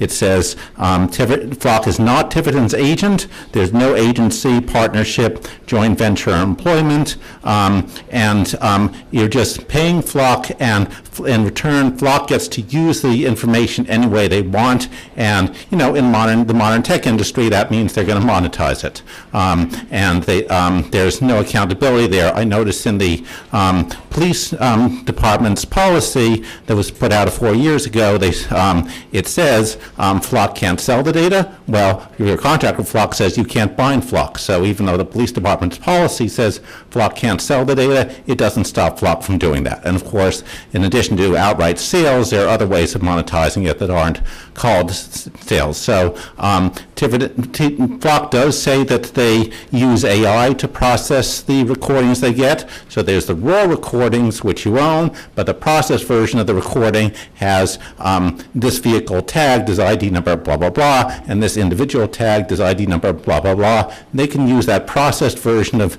that recording and sell it for commercial purposes and use it against residents' interest. And because Flock owns the devices, Flock can put any extra sensors they want in there without your knowledge or consent, because just in return for allowing them to let you access their website and the limited information on their website, they are getting the full authority to do anything they want with their data, and it's a very different value proposition than they lead towns to believe. So because they're doing that kind of thing, we don't think Flock is the best vendor for this kind of thing because their contract is so abusive. And I did send you a legal analysis a month ago that goes into far more details about it. The devices are notoriously insecure, very easy to hack. Their contract actually prevents you from doing a security audit. There has never been a security audit by any town or city of flock cameras. When I've seen videos of people hacking into them, I know they wouldn't pass a security audit. So, in modern times, that means hackers are going to get into it. Foreign militaries are going to hack into these cameras because that's just part of how militaries work in the modern age. It is not working for the town's interest, and their contract is designed to keep you from making sure that everything they do is in the town's interest. So for that reason, we don't think they're the best vendor for this. Yeah. Thank you. All right, Valerie Martin had signed up to talk about the Shelby Stubbs piece, but I'm assuming that she already said her piece. So, Miss French, you'd like to talk about 247.5 industrial acres. Yes, I do. Hi, my name's Jamie French, and I live on Craig Avenue. If you could just pull the microphone down, because it's directional, so if it's pointed up, it's not, nobody's going to hear you. No. At the council meeting on June 22nd, at the last agenda item, there was a discussion about land being enrolled into the Rhode Island Ready Quantic Commerce Program for industrial infrastructure. Now, we know that industry creates PFAS, most industry there is. And during the discussion, there was 11 acres that belonged to Mr. Long that had already been enrolled into the same program in April that had shown up in the April Quantic Commerce monthly report, along with another, there was about 110 acres from Tiverton that showed up in that report. So on June 22nd, there was the 11 acres from Mr. Long, there was 177 acres for Mr. Lynch, and an additional 70.5 acres that belonged to Mr. Lynch. During the discussion, the 247 acres, 0.5 acres that belonged to Mr. Lynch were never discussed. They were only the 11 acres in the PDP that were owned by Mr. Long. Mr. Perry even asked very specific questions about this property, which was the Mr. Lynch property, and basically by omission or changing the subject, he was not told the reality of the situation. I know that at least 4 council members sitting here were aware of the situation, and I feel that it was it was not transparent that we put 247.5 acres of wooded swamp, wetlands, and reservoir watershed acres and enrolled them into a industrial program when it was on the agenda and it was never discussed.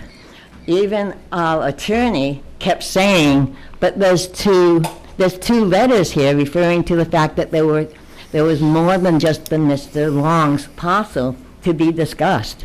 And and Mike repeated it multiple times, and he was totally ignored by the council.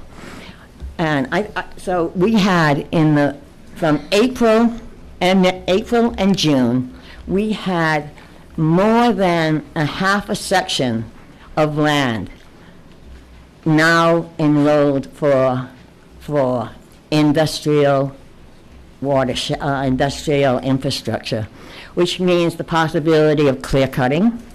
It could all be PFAS properties, and you would think that the least you could do is, if it's on the agenda, that you would discuss it openly. But it was very much hidden by the discussion, and that is that's very opaque. And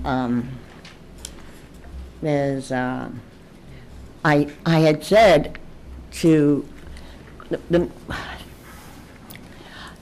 one of the people who was bringing this along works for an engineering firm that is hired by companies in town. And it's also hired by Rhode Island Ready. And so this is being pushed along. And when I talked to this person, I asked very specifically, I said, you know, you're planning on bringing in industry, again, to North Tiverton only, and there is no water. What are you going to do for water? And it's like, well, we'll just find industry that doesn't need water. And what kind of industry is that? You mean a dump, or more piles of crap piled up, or maybe more recycling? I mean, what are we looking at here? And, or we can wait 20 or 30 years and see what happens, and maybe we'll have water. But I don't think that Rhode Island Ready is going to wait 20 or 30 years to bring in infrastructure and spend lots of money. So the land we're talking about, this is so we have a half a section of land that's been enrolled just in the past few months. That's larger than a half acre, larger than a half mile by a mile. If you were to look at that and just looking at North Tiverton, that would mean a section of land that went from the state line down to Randolph Avenue, from Main Road to the bay. That is how much land we're talking about. But the land in question isn't there. It's located between Longplex north to Site Ready. And so it's that whole section of wooded land that runs to the right side, or the south side of 24. And so much of that land is located in our watershed, which is not even considered.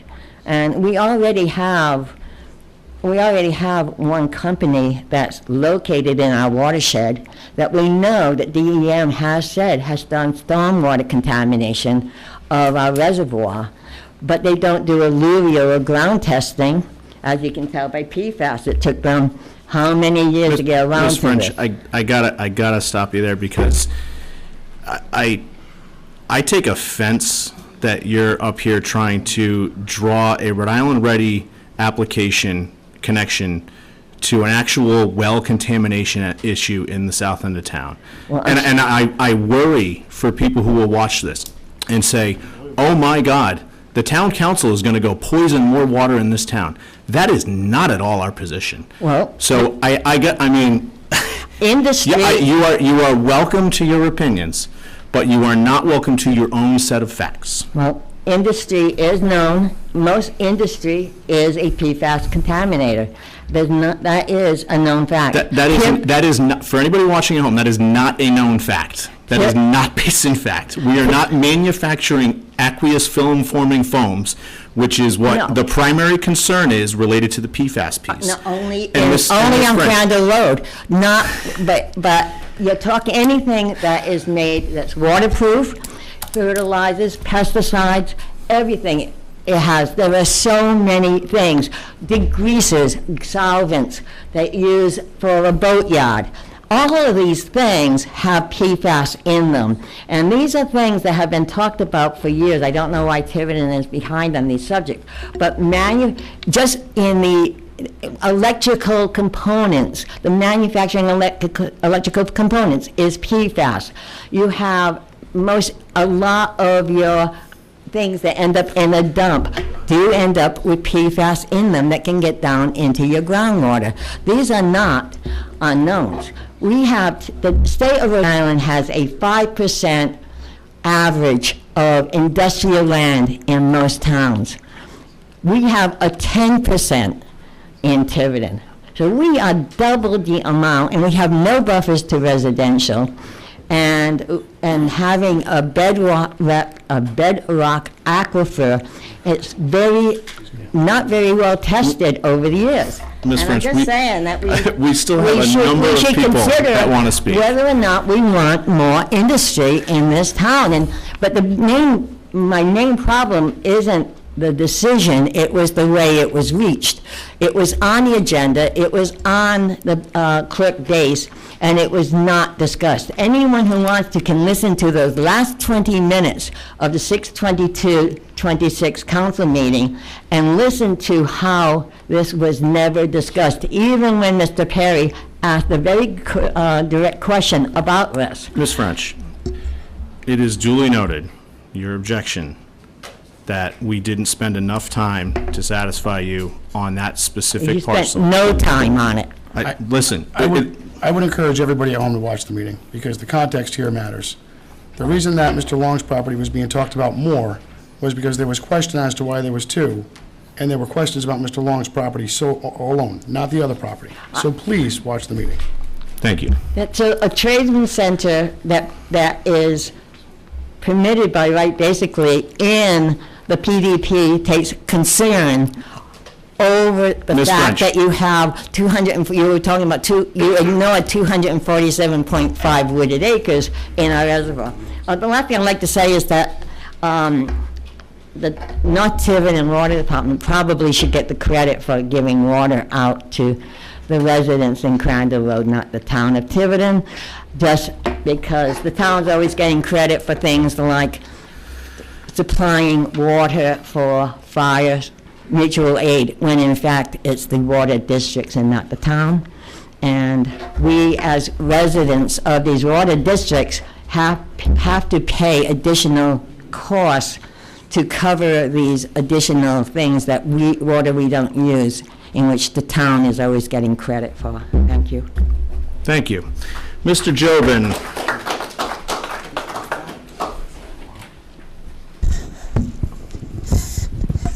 Yeah, sure. Hi, Robert Jobin, Stafford Road, Tiverton, obviously. I'd like to just do comments on the water pollution going on Crandall Road. And evidence is absolutely incredibly valuable. My heart goes out to the families that did not know about the PFASs in the water system. It seems to be that people are thinking it's the fire department. Well, it may very well be, but we have to rule that out. DEM really should, I was kind of disappointed in their initial presentation here. There are computer programs, and they might need more information, where you can input the information on what the contamination level was, the well depth, and if they get that information, they can see where the plume is of this contamination, also the depth. So it's a basically three-dimensional thing that they can generate. Second thing was, I was very, very concerned because the northern part of the Teflon or PFAS contamination goes up to almost George's gas station. Behind George's is Stafford Pond. We never, ever had information concerning PFAS contamination in that area. I live on Stafford Pond, and one of the things I think DEM may be overlooking is that if the PFAS contamination gets into Stafford Pond, everybody here has a huge problem. Huge problem. Third thing I wanted to mention, these poor people. I lived on Crandall for a while, out of the zone as far as I know. But these poor people that suffered because of the PFAS contamination are now going to suffer economic harm. Any of these people want to sell their house today. How much less are they going to get for their house? Okay, I think the town should really step up and take a look at their evaluations and see if they can reduce some of their taxes through this. Again, we need data, we need facts, we need evidence, but I think that's a remedy the town could look at until these folks are made whole. And I don't even know if I'm in that system, so I just want people to know. We plan on calling, getting tested, and seeing what's going on. But this contamination is extremely serious. From a firefighter perspective, a AAA foam is loaded with it. Our gear was loaded with it. If you don't have extractors that go into a sewer system and the firefighters wash their gear out in the station, that goes into the, whatever they have, some type of septic system in that area. So that's something to look at also. I would also say for the town, an extractor, which is like a huge washing machine for their goods. I know they're going over to PFAS-free goods, but if that still some remain in the stations and they're using them, even as second-line gear, an extractor would be the first thing that the town really should be thinking of buying. PFAS is incredibly deadly. Cancers, from personal experience, lawyers never stop. If you've been diagnosed with cancer as a firefighter, the lawyers are after you to file claims against them, especially for kidney cancers, prostate cancers, and some of the skin cancers, liver cancers was brought up here. So it's nothing to be taken lightly, in my opinion. And we have to really, as a town, try to make these people whole. Thank you. Thank you. All right, Ivy Hall. We're back on the flock cameras. Name and address for the record, please. Hello, Ivy Hall, 487 Boulder Marsh Road. Here again, I have filed, this is now my third FOIA request, and this is addressed to Attorney Marcello.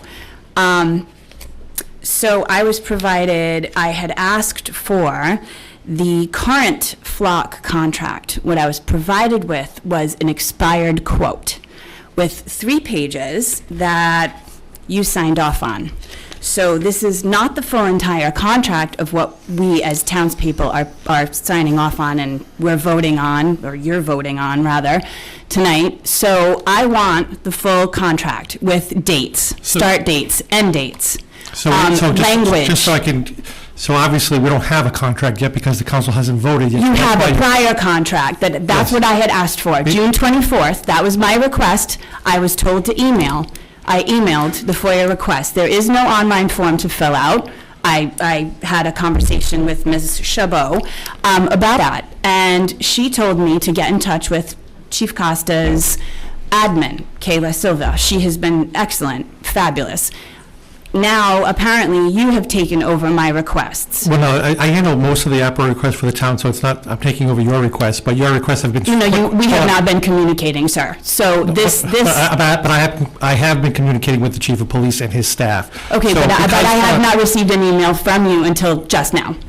Just June 8th, right, I believe, in compliance with the law, we did respond to your request, and I believe... You did, but you did not provide the contract in its entirety, sir. I believe we did. You did not. Okay, and if you... You provided me an expired quote. Ma'am, we gave you what we have. If there's other documents... It's not true. Okay. So I want the full contract. You can file an appeal with the Rhode Island Attorney General's office if you believe that I filed another email with Chief Costa per your instructions. I have them right here if you'd like to see what you wrote to me. I'm well aware what I wrote to you. So, ma'am, if you believe that we are wrongfully withholding documents... You are. Okay. You can file an appeal with the chief, or you can file an appeal with the Rhode Island Attorney General's office. I did that, sir, if you didn't just listen to what I just said to you. And we will provide the documents if we have them. We are not required to provide a document that we do not have. You do have a document. There have been flock cameras since Patrick Jones was chief of police in 2021. Remember when I uncovered that a private citizen was paying for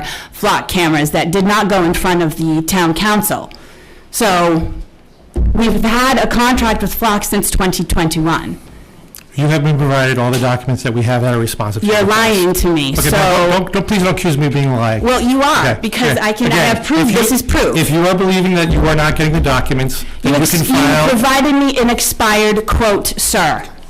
Because you're insulting my intelligence. Ma'am, if you believe that we have not provided you with the documents. I don't believe. I have factual evidence right here. Please file an appeal with the Rhode Island Attorney General's office. I will do that. Thank you for your time. Thank you. Thank you.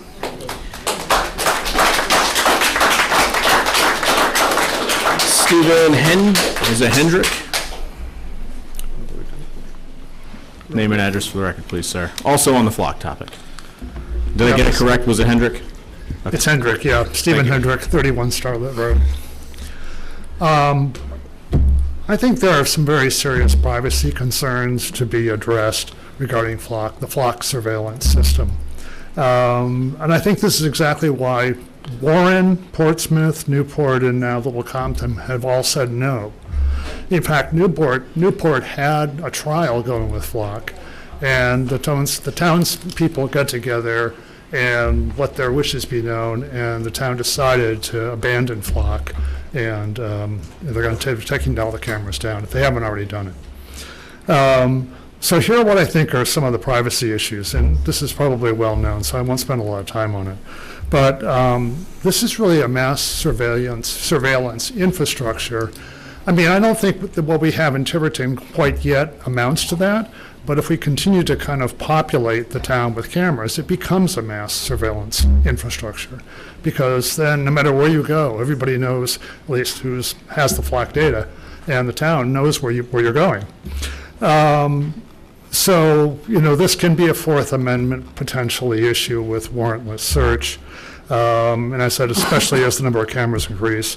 I don't think there's any legislative guardrails that exist right now regarding the use of Flock data and regarding what privacy concerns need to be adhered to when it comes to license plate readers like Flock.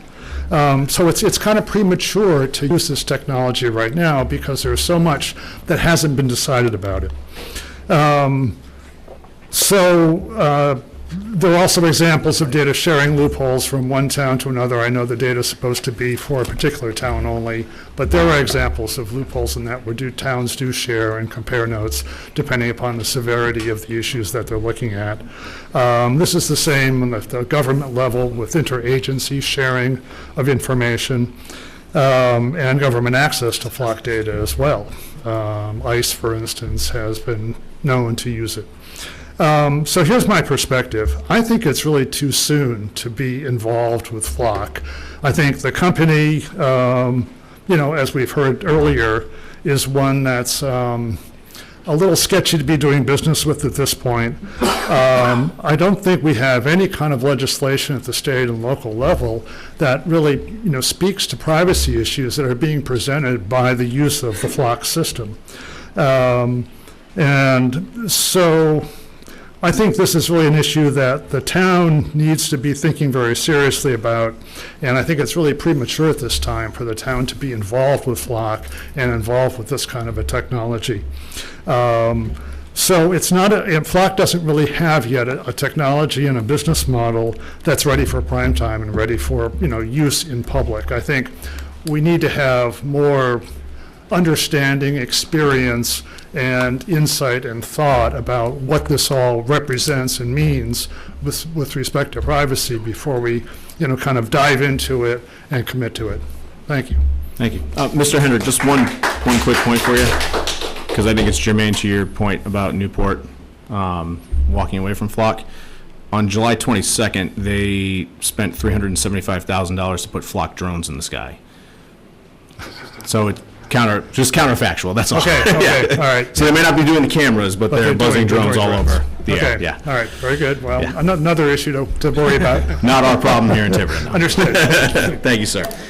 All right, VA Lopes.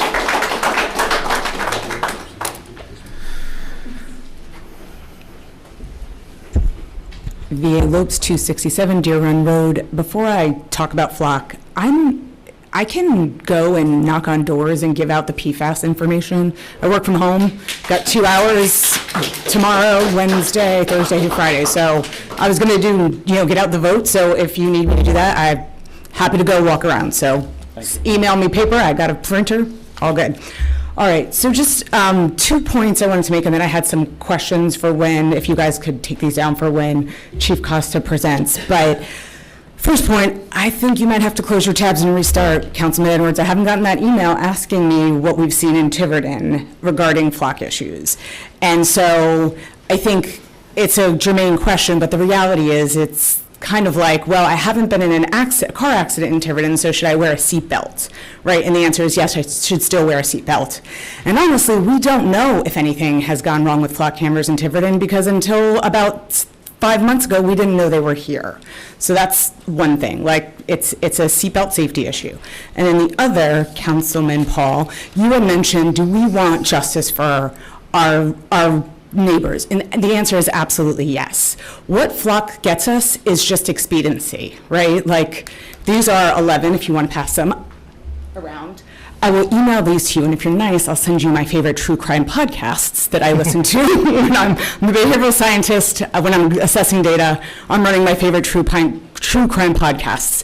These are 11 that just happen to come off the top of my head. I will send you, they have hyperlinks, and I'll also send you the podcasts.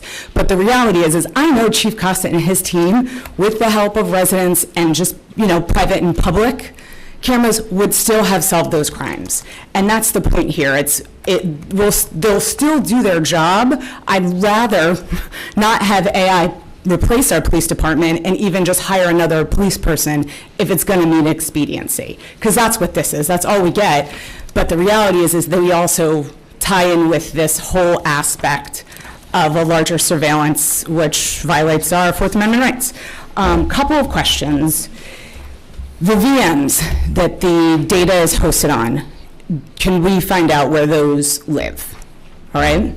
Do we know what VMs are? Virtual machines. Yes. Okay. So where those are hosted, and it seems that, and this might be a question for Administrator Jones, from what we did get from the FOIA request or the ARPA request, it seems that one of the cameras is probably a complimentary camera, or what has been up until this point. So one was being paid for, but the other one, it seems to be complimentary.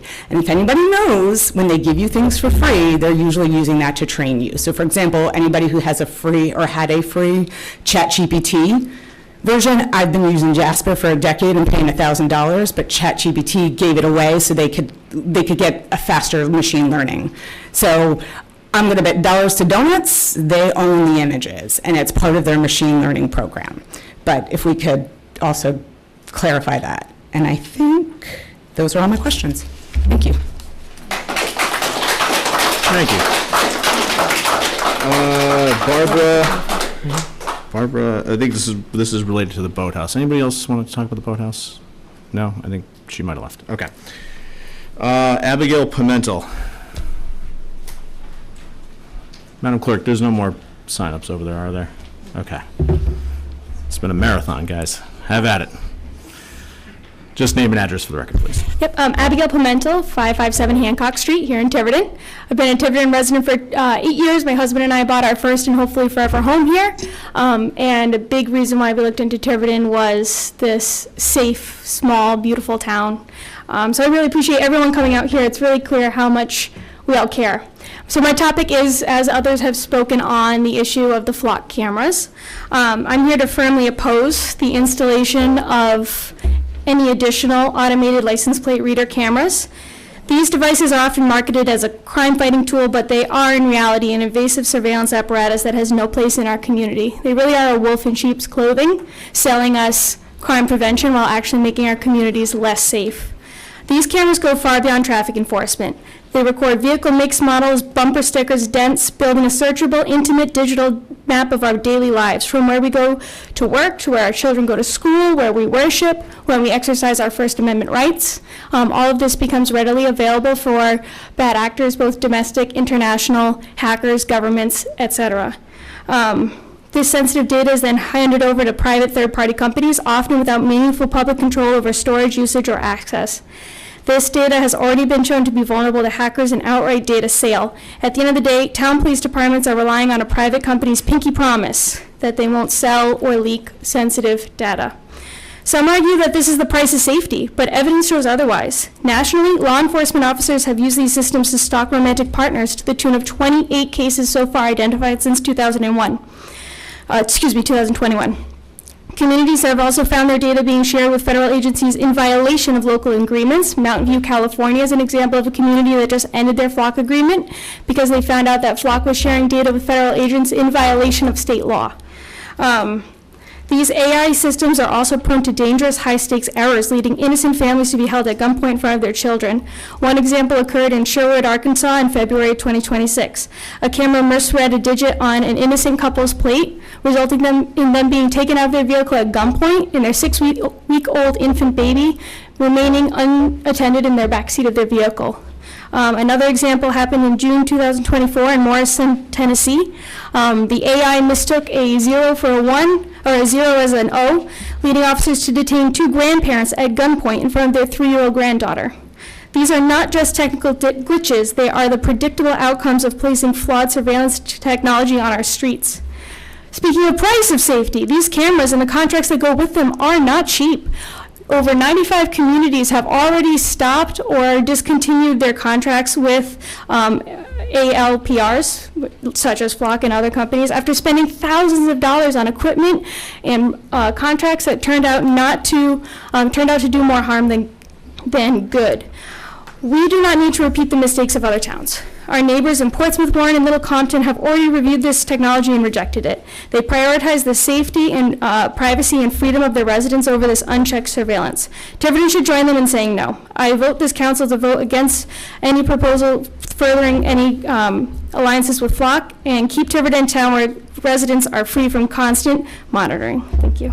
Thank you.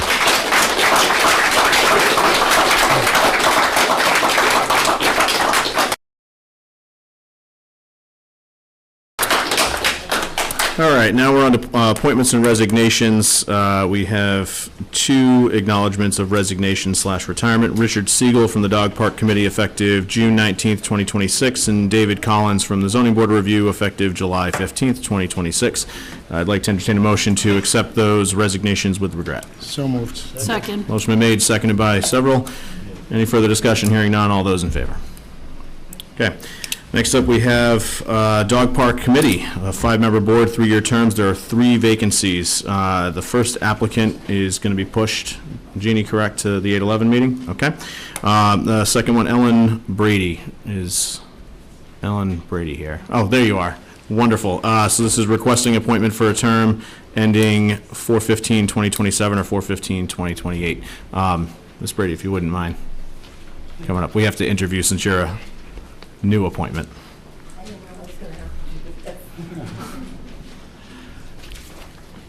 Normally our speaking portion from the public is not as long, so. Okay.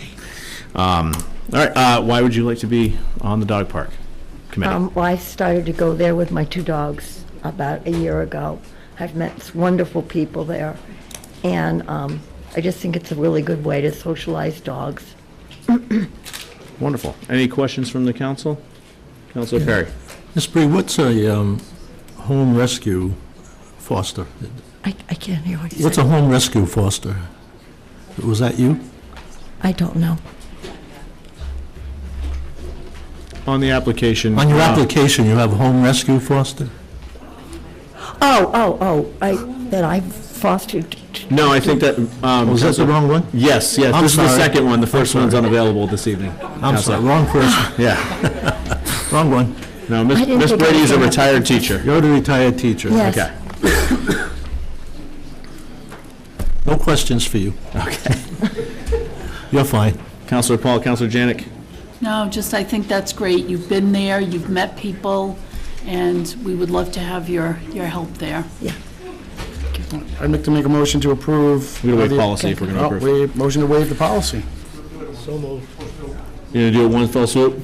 Okay. So motion to approve the waiver of the, motion to waive the policy and approve the appointment of Ellen Brady for a term ending, so you have the option 4/15/27 or 4/15/28. I do 28. 28, so 4/15/28. Second. Motion's been made and seconded. Any further discussion? Hearing none. All those in favor? Congratulations, Miss Brady. Thank you. You're now officially on the dog park. All right. Next up, we have the Economic Development Commission. This is a 5-member board. There are 4-year terms. We have 2 vacancies. John Hardman requests reappointment for a term ending 7/15/2030. Since Mr. Oh, you're going to speak on behalf of Mr. Hardman. You got to just hit the button. No worries. He had to leave because he had to bring his dog, was in the car all this time waiting, so he had to bring his dog back, and he's not here. John Hardman is a reappointment. We can do that. Those are pretty standard. He's working well on the committee? Yes, fine. Okay. Doing a good job. All right, so we'll start with that because there are 2 vacancies. This is for a term ending 7/15/2030. Do we have a motion from the council? Motion to approve the appointment.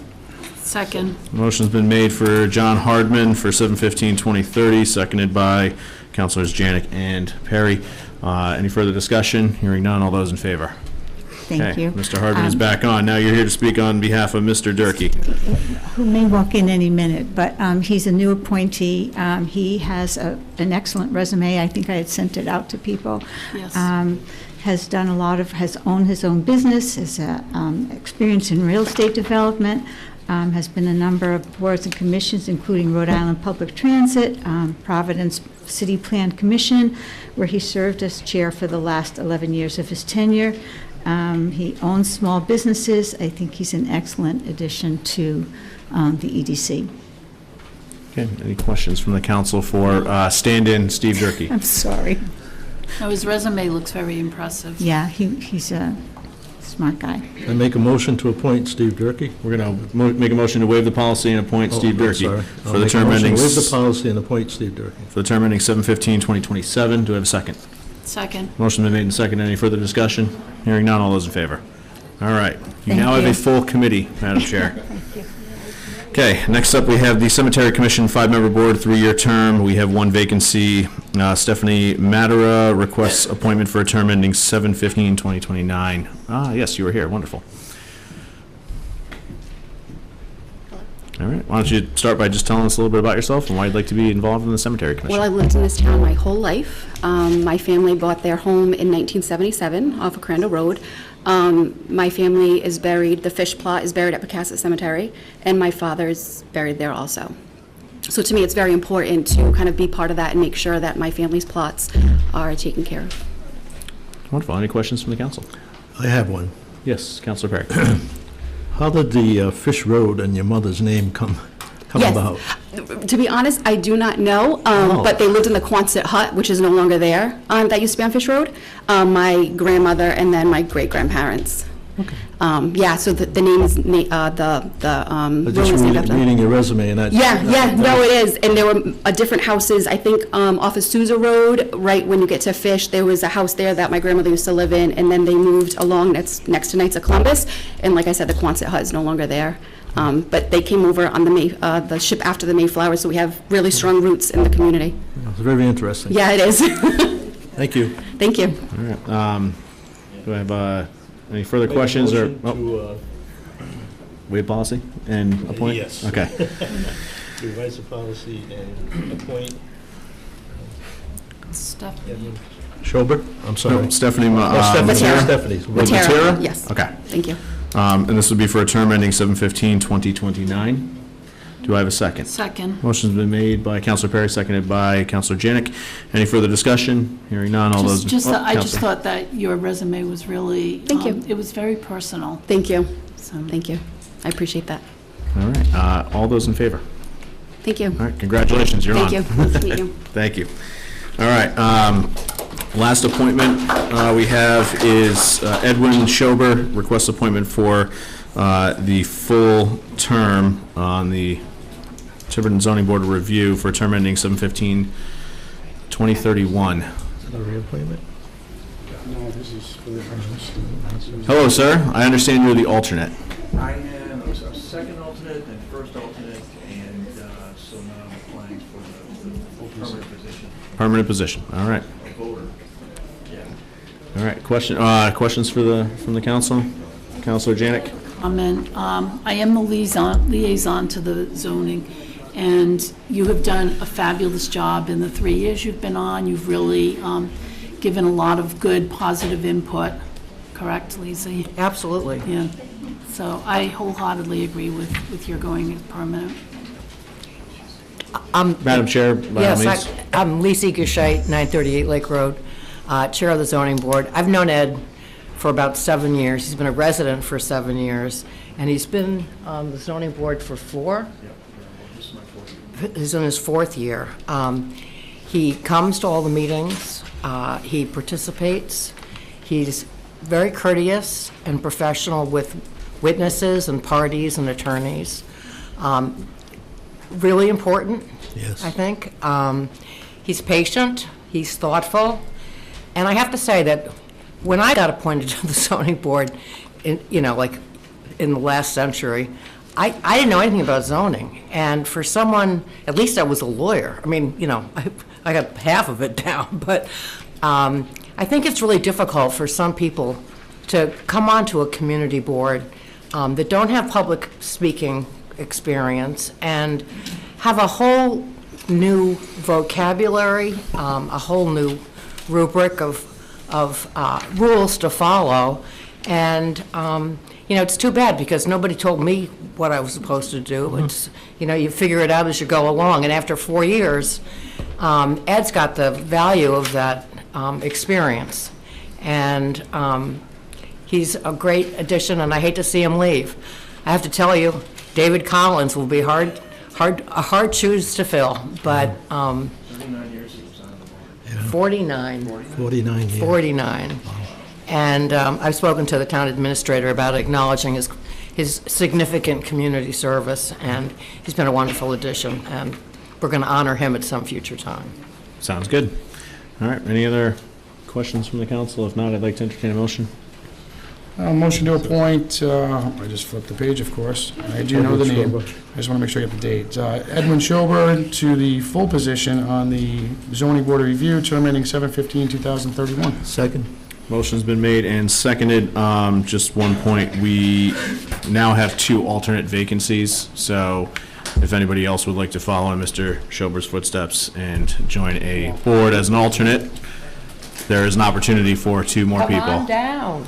Yes, thank you for the Bob Barker. All right. Thank you. All those in favor? All right, congratulations and thank you for your continued service.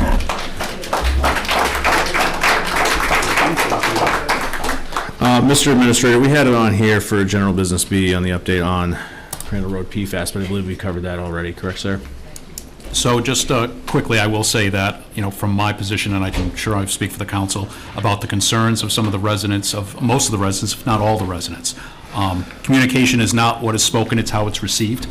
And clearly, we can do a better job in communicating with our residents as we see through this problem moving forward. I have another meeting with DEM on Wednesday that the solicitor will be present with, and I'm sure the director was in the room for most of it, but also Rhode Island Department of Health, the Water Department, along with the members of their team, and I will be sure to express the concerns of our residents moving forward so we can get this problem resolved and do a better job in communicating and getting the message out to those impacted as well. Yeah, thank you. All right, so next item on the agenda is discussion and final vote on amendments to charter, or final amendments to charter amendments and their corresponding ballot questions. This is continued from July 20th, 2026. You want to take that out of order? I think we're going to spend some time on this, so it's up to you, but we're going to spend some time on this because I've got some comments from. We want to let people go home early. That is fine. All right, let's do that then. Without objection, I will take item 8G out of order. Right, that's it. Yes. Hold off on this till the end. Mr. Solicitor, what were you suggesting?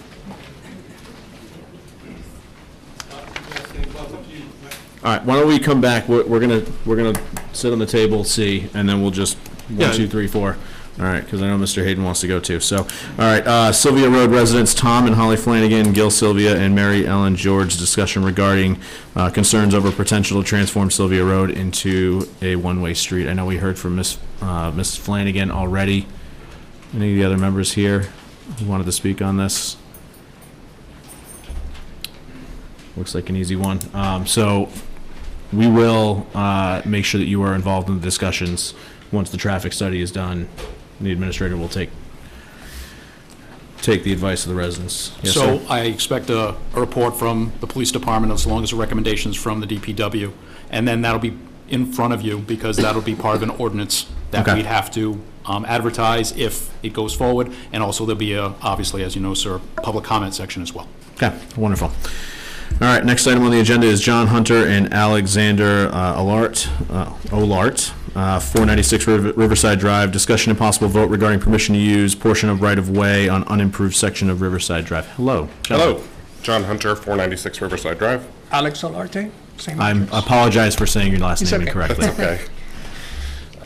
okay. So we are here to respectfully request permission to, our address is in Riverside, in the back of our house, and then we would like to have access to the road in the bottom. So we wanted to put stairs all the way down there. We're over by the boathouse. We're the Okay. fourth house in after the boathouse, so Riverside Drive is not a road. The town doesn't maintain it. There's no cars on it. It's a walking path now. Yes. But to put stairs down, we went through Todd Chaplin at Mount Hope Engineering. To get down, we have to get within 50 feet onto the town property, so we need a variance from the town council, and we have some lovely gentlemen here that will speak on our behalf. Ah, the planner? Yes. Mr. Spencer. So we took a look on the site, and again, this is their property is Riverside Drive, their access is on the back side. But this is really just on the top on Poplar.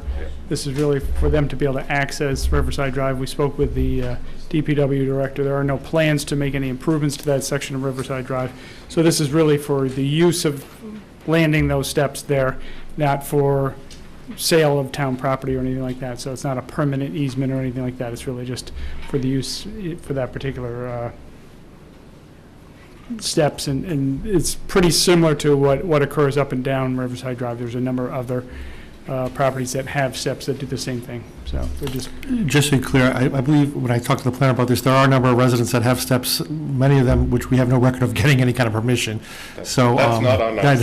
No, I know that. We're doing it the right way. I know, so I just want, Way to go, guys. I wanted to just point that out. So sometimes these stairs just kind of appeared, but when I was contacted by the planner, this is the best solution we came up to give them, to give you the ability to grant this if you so choose, so it becomes official. And it's not permanent easement, it's just really just to put a landing, basically. The stairs will land on town property, so. So I have a quick question there, because isn't the sewer pipe run down, even that unapproved or Not on that developed section? The sewer goes on Poplar in front of our house. Okay. And then it goes down, and then it picks up on Riverside down below where there's actual pavement. All right. And do you guys own property across on the other side of Riverside Drive? So this is really about waterfront access? The town owns. We own everything from Riverside Drive to the water. To the water? That's a gentleman from Portsmouth. I looked at the GIS map on that. Okay.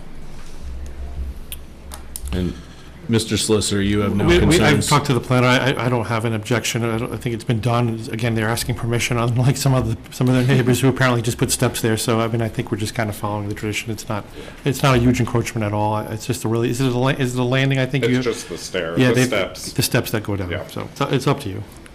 Mr. Administrator? So I did speak, obviously, with the planner as well, and he, in his experience, talked about, knowing that there's two issues here. One, it's been allowed by the town, sorta, and these gentlemen are trying to do it the right way, but having either an agreement with the council if it's approved, and it's basically a revocable permission. So it's something that, if the council so chooses to approve this, we have the ability to revoke that permission at any time. And we'll come to a written agreement that we'll probably put on the land evidence record. So that's what. That's just the next Okay. step, but I didn't want to waste time doing this unless the council was. Councilor Janik? So this is up to the council to decide and not planning board? It's up to, This is landing on town property. It's stairways. all right. Just because we own it. Yeah. Ms. Black, I believe you would like to speak. Oh, sure. Just for a minute, please. Sally Black, 64 Broadview Drive. I moved there on Barker Heights in 1942, and we had steps. They went down, we went across the road and onto our dock. Thank you very much. Thank you. If Sally Black approves it, you are, you are good. I personally don't have an objection as long as it's not gonna be, as long as it's gonna be revocable in the future. I mean, I would hate to see a scenario where we have an issue like development down the line, like 50 years from now, and, the town doesn't have Could be access to it flooded right by away. 50 years from now. You never know. I mean, it could be a hurricane or something that comes in. I have no clue. But if just give us permission to come to a very simple agreement, we'll do so. We'll make sure that obviously if someone falls, that's, their liability, they'll assume their liability for that, those kind of issues. Okay. Like I So, said, okay. with that, I'm going to make a motion that we instruct the solicitor to draft up an agreement with these gentlemen for a revocable right-of-way access on town property in front of their building, 2 land stairs. Second. Motion's been made and seconded. Any further discussion? Hearing none. All those in favor? Thank Okay. you very much. Thank you. Thank you. We're only like 20% of the way through this process now with you guys, but. All right, Mr. Hayden, 214 Highland Road, discussion and possible vote regarding proposal for seasonal educational agro-tourism program. Mr. Hayden, I see you have come prepared. I have. These are all my conservation projects that I've done over the last 11 years, including a irrigation water management plan, 2 access roads, a high tunnel, a water well, which was tested in 2023. Thank God it was clean then. I might have to have it retested, it sounds like. High tunnel, this is the overview of the program. Another water management and irrigation program, and lots of site and landscape engineering that I've done. Just have that as reference in case you need it, because the reason I'm here today is my family's been in this town since 1930, 5th generation at 214 Highland Road. 214 Highland Road rear, and also 174 Highland Road, also known as Hilltop Tree Farm and Apiary. Thank you so much for having me here tonight, everyone. You've done a lovely job with the redo of the town hall, and I'll try to keep this brief under the 3 minutes, but again, my family's owned the property since 1930. My goal is to preserve it as a small farm for many future generations to come. What I'm doing here is very simple. I'm trying to pass on beekeeping and basic farm skills to the kids and the families so that the next generation knows how to care for land and it doesn't turn into another development.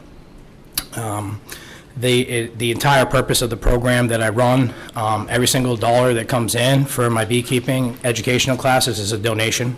It says that right in my listing. The first line on there says, "This is not a business. It is not a campground, it is an educational farm experience, which is protected and covered under the Right to Farm Act."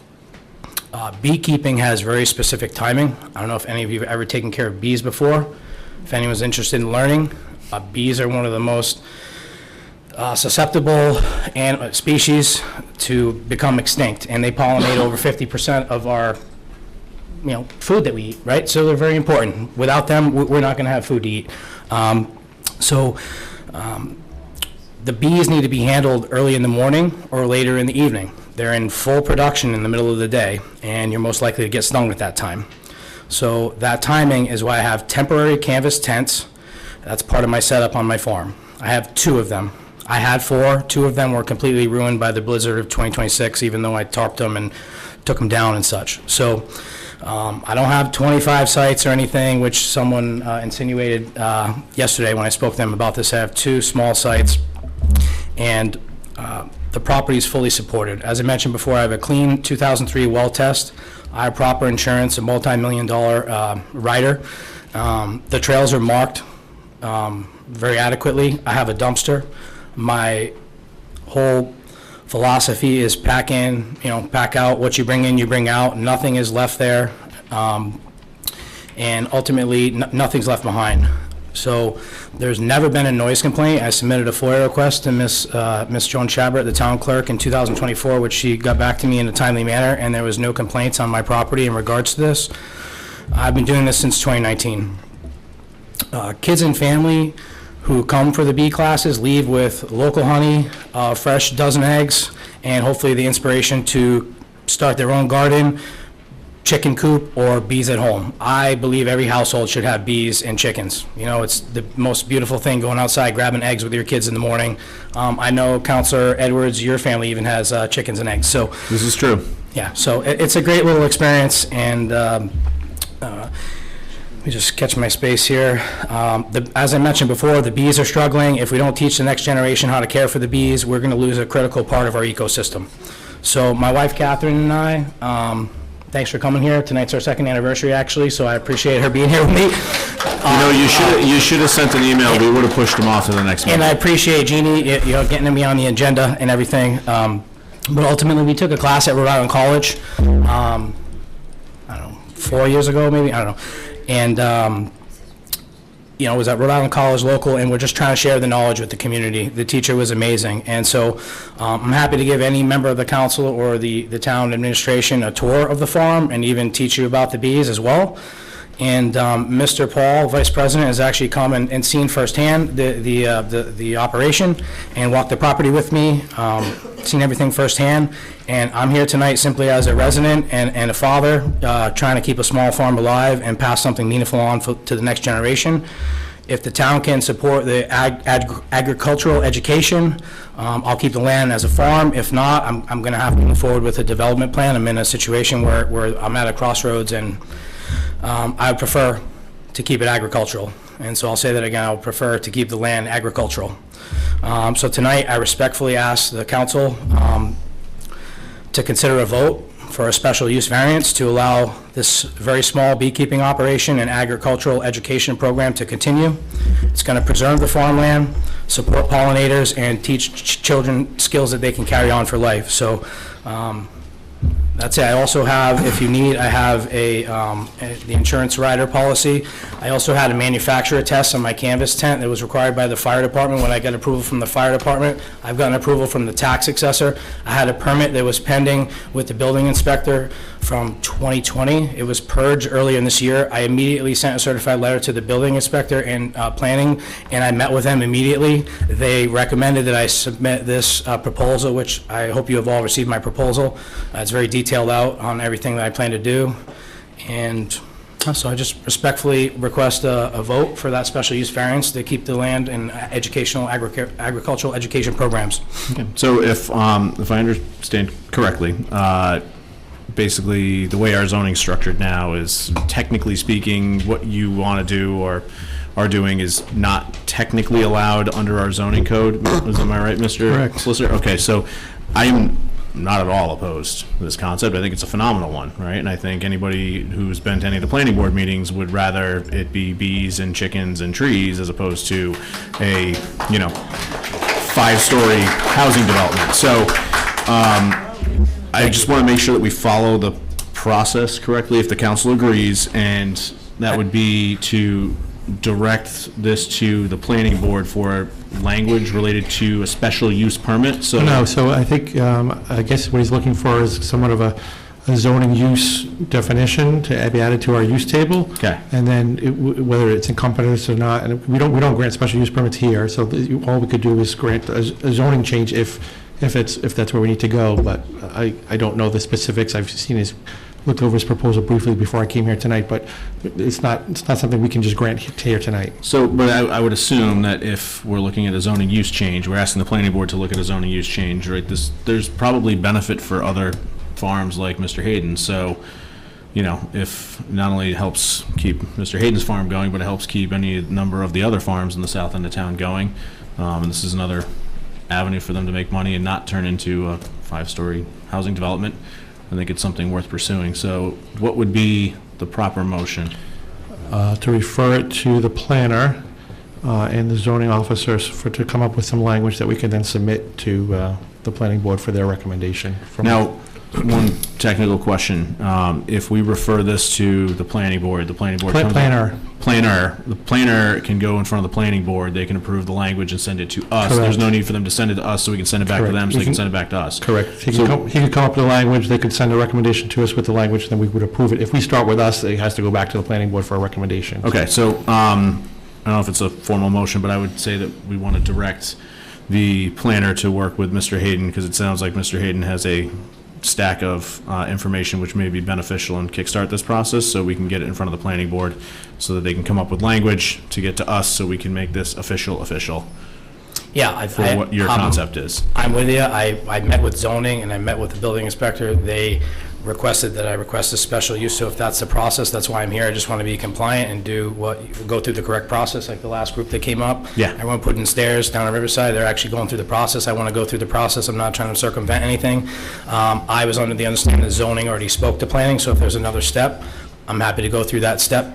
Yeah, I think it would, because if we propose changes, we have to send them to planning. Planning has a period where they have to advertise and do all their stuff, and then they have to send it back to us, and we have to advertise again.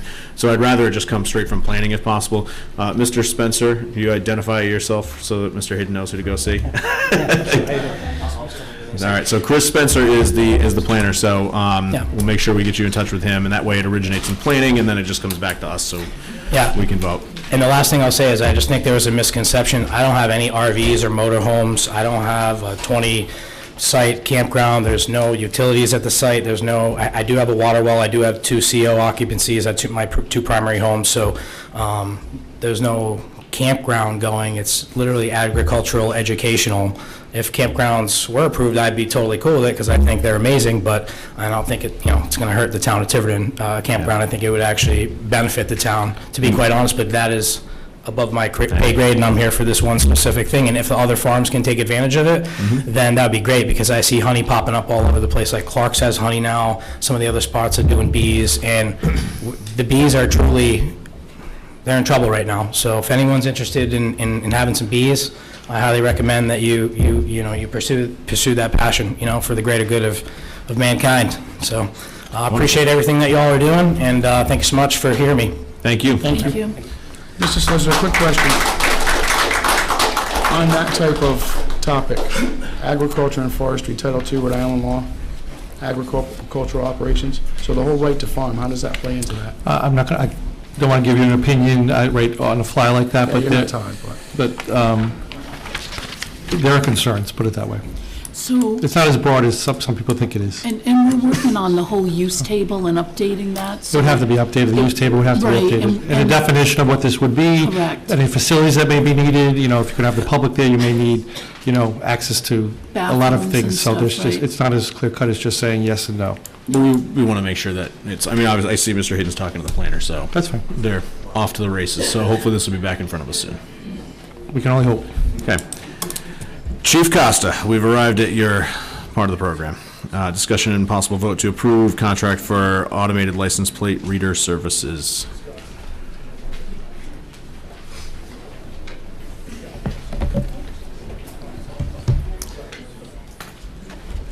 So, just so everybody knows who this is Carl Bark. He is a representative from Flock. I know that we discussed this at the last meeting about doing another presentation, so I thought we'd want to hear this from somebody else at this point in the game. I've also brought with me Deputy Chief Miguel, who is the administrator of the system, Captain Pelagi, who is in charge of the uniform division, and, sorry. It's on. It's on. Oh, I'm sorry. And the detectives who actually run the system currently, or use the system currently. To address some of the things that I've heard here tonight and in the past, just to be clear, we have complied with all the opera requests that have been sent my way. They have either been answered by us through guidance of the solicitor, but they have been answered. So I hope that clears that up for the council. This is not illegal. It is not a violation of the Fourth Amendment as the opponents of this program say that it is. It is not. This has been tested in the courts, and it has been found to be legal. I've also, at one of the meetings, was questioned about the data that I was providing to the council and was told that the data was not true and that I was inflating the stats that were presented to you. With that being said, one of the things that I wish I would have done and have made a mistake in doing or not doing was maybe to have some impact statements from people who were impacted by these incidents. For the record, and to be clear, again, all of the information that I'm giving you is backed up by investigations, arrests, and so on. We had a Booger Marsh Road, we had a hit and run with a pedestrian-involved incident. That Flock was used to solve that. The individual got a 15-year prison sentence with 5 years to serve. Most recently, we've had an armed robbery in Fall River, Mass. Flock was used to identify the vehicle, later identify the suspect, and then subsequently an arrest warrant was issued and a search warrant was conducted by the Newport County Special Response Team to arrest that individual who brandished a weapon when he was committing that crime. We've used it at Walgreens for organized retail theft. An attempted stabbing at the Bourne Mill, where a stolen vehicle was involved. Juveniles then tried to enter the residence, 4 juveniles to be exact, and tried to attack residents in the Bourne Mill with bats and knives. We used it for the in January of 2026 on an individual from Tiverton who was producing and possessing child pornography. Numerous stolen vehicle complaints. A grandparent scam involving Walgreens in March of 2025 with the elderly victim being out of pocket for $54,000. Another grandparent scam where gold bars were being issued for the amount of $166,000 in gold bars. And we had an elderly person who was missing. It was an Alzheimer's patient, thinking that they were in New Hampshire and were located a day later in Tiverton, Rhode Island, all through the use of flock. These are facts. These are facts that happened in Tiverton, Rhode Island. To question them, or to question my integrity when I present them, I find offensive. These are all backed up. I've supplied them to the administrator, who I know has given them to all of you as a follow-up. So those are the facts. We continue to use this technology. We've recently had a meeting where you've approved the installation of 2 cameras on Route 24 North and South for the Rhode Island State Police. I'm aware of the opponents of this who are saying that some contracts are being canceled. LAPD, Salem, Mass. I've heard those concerns, and I've tried to investigate those and look into them myself. Some of those contracts have just been expired, and from what I've been told, Flock is in the process of renegotiating. The LPR technology in those communities is not going away. It'll be what vendor bids for them. Flock will be bidding for those as well. This is the technology that we have in Tiverton, and we've had it since 2022. Yes, there was some concerns about how it was implemented, who paid for these cameras, and how we came about getting them. I think I've answered those questions at other meetings, but I can be very clear on this when I tell you that no cameras were donated to us. We did have a private vendor in town who paid for one of those cameras. He was not the victim of a crime, as many people continue to say he was. He was not. And the other camera was paid for out of the Tiverton accounts, either a technology account or an equipment account. The cameras were never donated, to be clear. As some agencies are getting rid of this technology, or you believe they're getting rid of it, other communities in town are signing on. I'm aware Little Compton didn't do it. I'm aware that Portsmouth passed. But most recently, the town of Lincoln, Rhode Island just signed on to get 12 cameras put in their community. A community that is of our size, with a casino, pretty much a mirror of us. So as some are going off, some are recognizing, and some council people are recognizing the need for this. I would ask that you continue to support this program. We have had it for several years, since 2002. We have been fortunate enough not to have any incidents. But I will not sit here in front of you and tell you that no incident may ever happen or no mistake will ever happen. As I have been told, we bring people in from the human race, they make mistakes. They make mistakes in healthcare, lawyers, doctors, priests, and police officers. This department has prided itself on making sure that we hire the best of the best, and that our police officers comply and they're held accountable for all of these policy and procedures that we have. And I'm proud to say that we haven't had an issue to date. But if we do, the individual who violates this policy will be held accountable. They will be disciplined. They will be educated. And if need be, they would be charged. And we have done this in the past. We would do it again in the future. I don't know how much more I can tell you to show you that this is used to solve crimes. I've heard comments tonight that we're following people to church, we're following children. This is all not even close to being true. It's just not. These cameras take a snapshot in time of a vehicle passing through an intersection. Period, end of story. We then have to go get that data. We have to do the investigation. I heard tonight whether or not it's preventing crime. I hope so, but I cannot tell you that it is. We are using it to solve crimes. But I hope that the bad guys know that it's out there and they don't want to come to Tiverton. I don't know what else I can say for you. I'll hear for any questions that you have. I'd like to turn this over to Mr. Bach for his presentation on the camera system. Okay. Mr. Bach. Thank you, Chief. Just so you know, these are directional, so as long as it's pointed at you, it'll pick you up. Okay. Let me know if I need to come closer.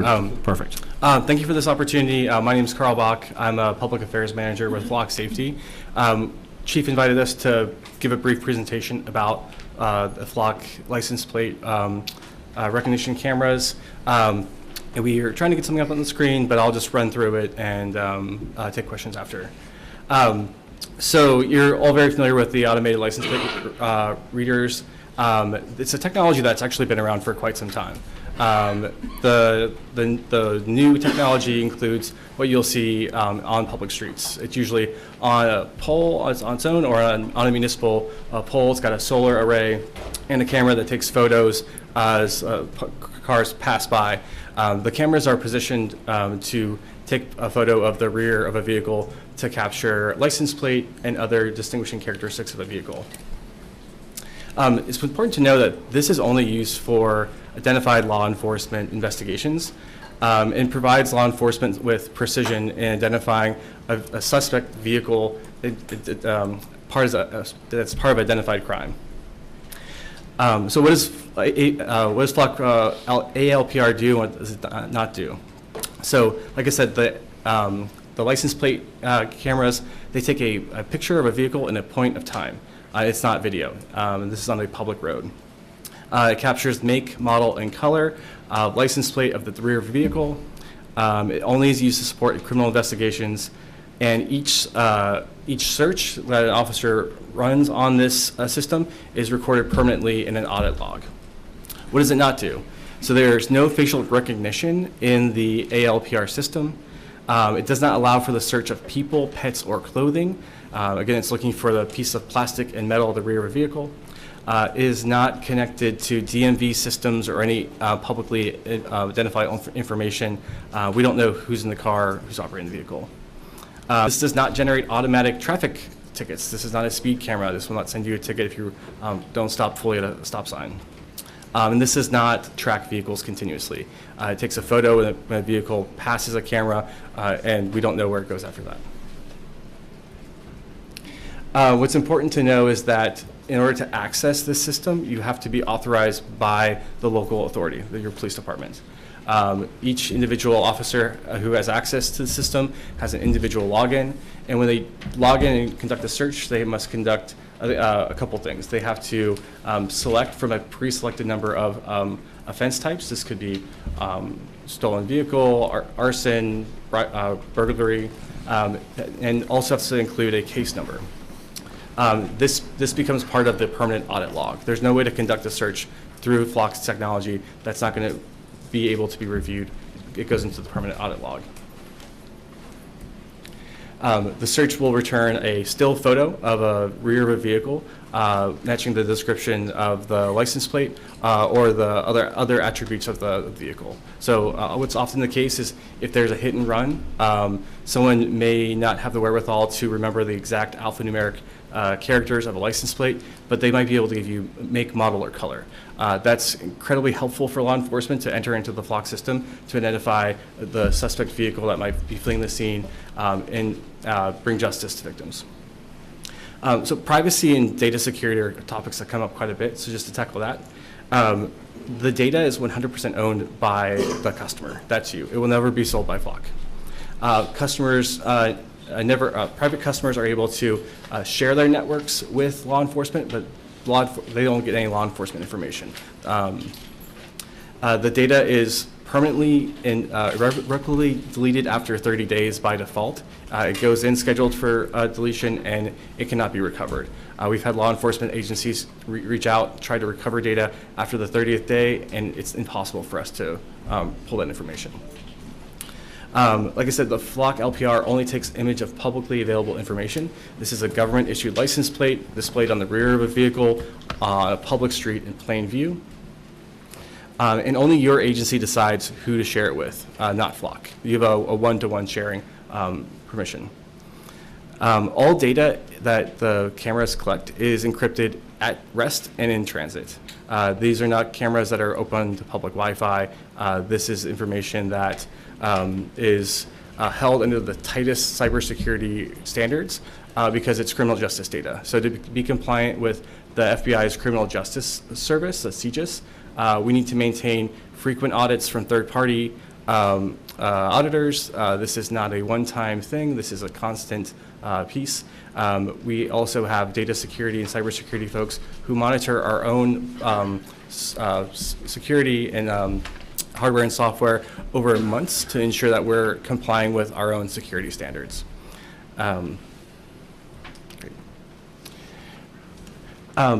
Two additional pieces that are worth knowing. While the picture is deleted automatically after 30 days, the record of the search is contained permanently in the log.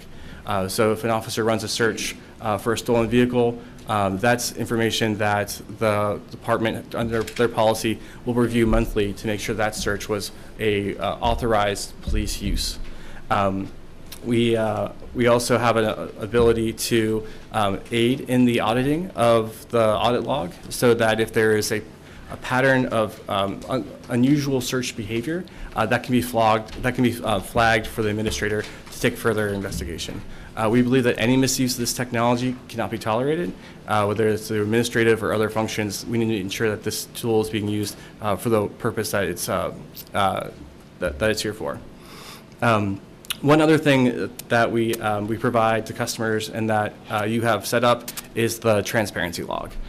This is a public-facing website that shows the use of the technology, what's detected, what's not detected, how many devices, the retention schedule, and other information that the agency chooses to share with the public to build trust and transparency.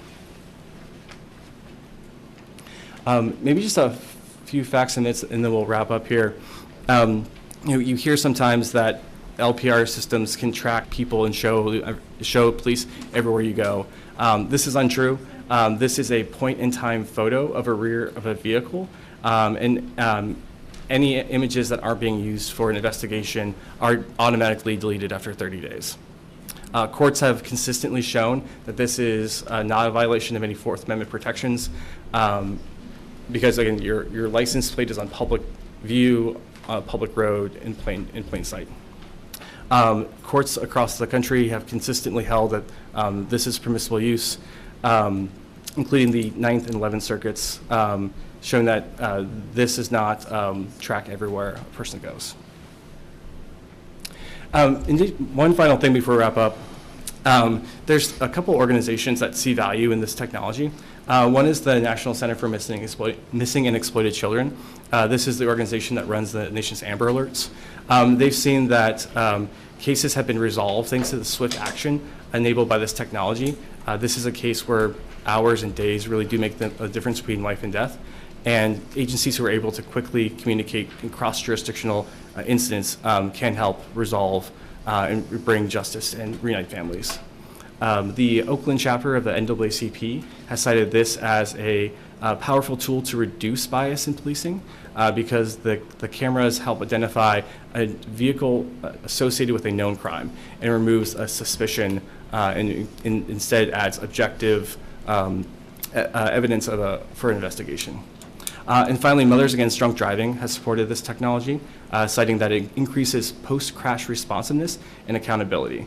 Again, it aids with the investigation. If a victim is able to identify the make, model, color of a vehicle that they struck, this can be used for an investigation and maybe even intercept a DUI in progress. So I think I'll stop there and give it back to the chief. So recently, Providence Journal posted an article that flock cameras or LPRs are responsible for closing in on what they call the first 48, where we know that in homicides, 48 hours, the first 48 hours are instrumental to gathering evidence and solving that crime. They just did a full article in the journal saying that the LPRs are starting to reduce that time frame because we're getting better witnesses, we're getting better descriptions of vehicles, and we're able to get that information out quicker to solve these crimes. Fall River has just put out an article, I believe it's in the Herald News, that they have, I believe, 40-some cameras now in the city of Fall River. 41. 41, thank you, sir. And they abut us. So the information's there. I've heard the concerns, and I have listened. I cannot get on board with all of them. One of the things that I did implement when I became the chief, and I tasked the deputy chief with, and I can promise you it is a task for Deputy Chief Miguel, is we don't do a yearly audit like it's suggested. We are auditing our flock system in Tiverton every 30 days. When the deputy chief goes into that, he actually looks to see what plate was run. He has to make sure that a call number or an investigator number has been assigned to that. So we can limit any use on this system and we know what it's being used for. I don't know what else I could say to put your mind at ease, but feel free to fire away. Questions from the council? Councilor Ferry. I just have two questions for you. One of them, I was going to say that I drive through Fall River every day, and I found out they have 41 cameras. I didn't know that either, but I just found out. My two questions are, first, are these cameras recording? Are they recording? They do not take video. They do not take video? It's a snapshot. Snapshots only? Yes. Thank you. The second thing I have, some gentleman spoke and he said that you people hide a lot of stuff in the contracts.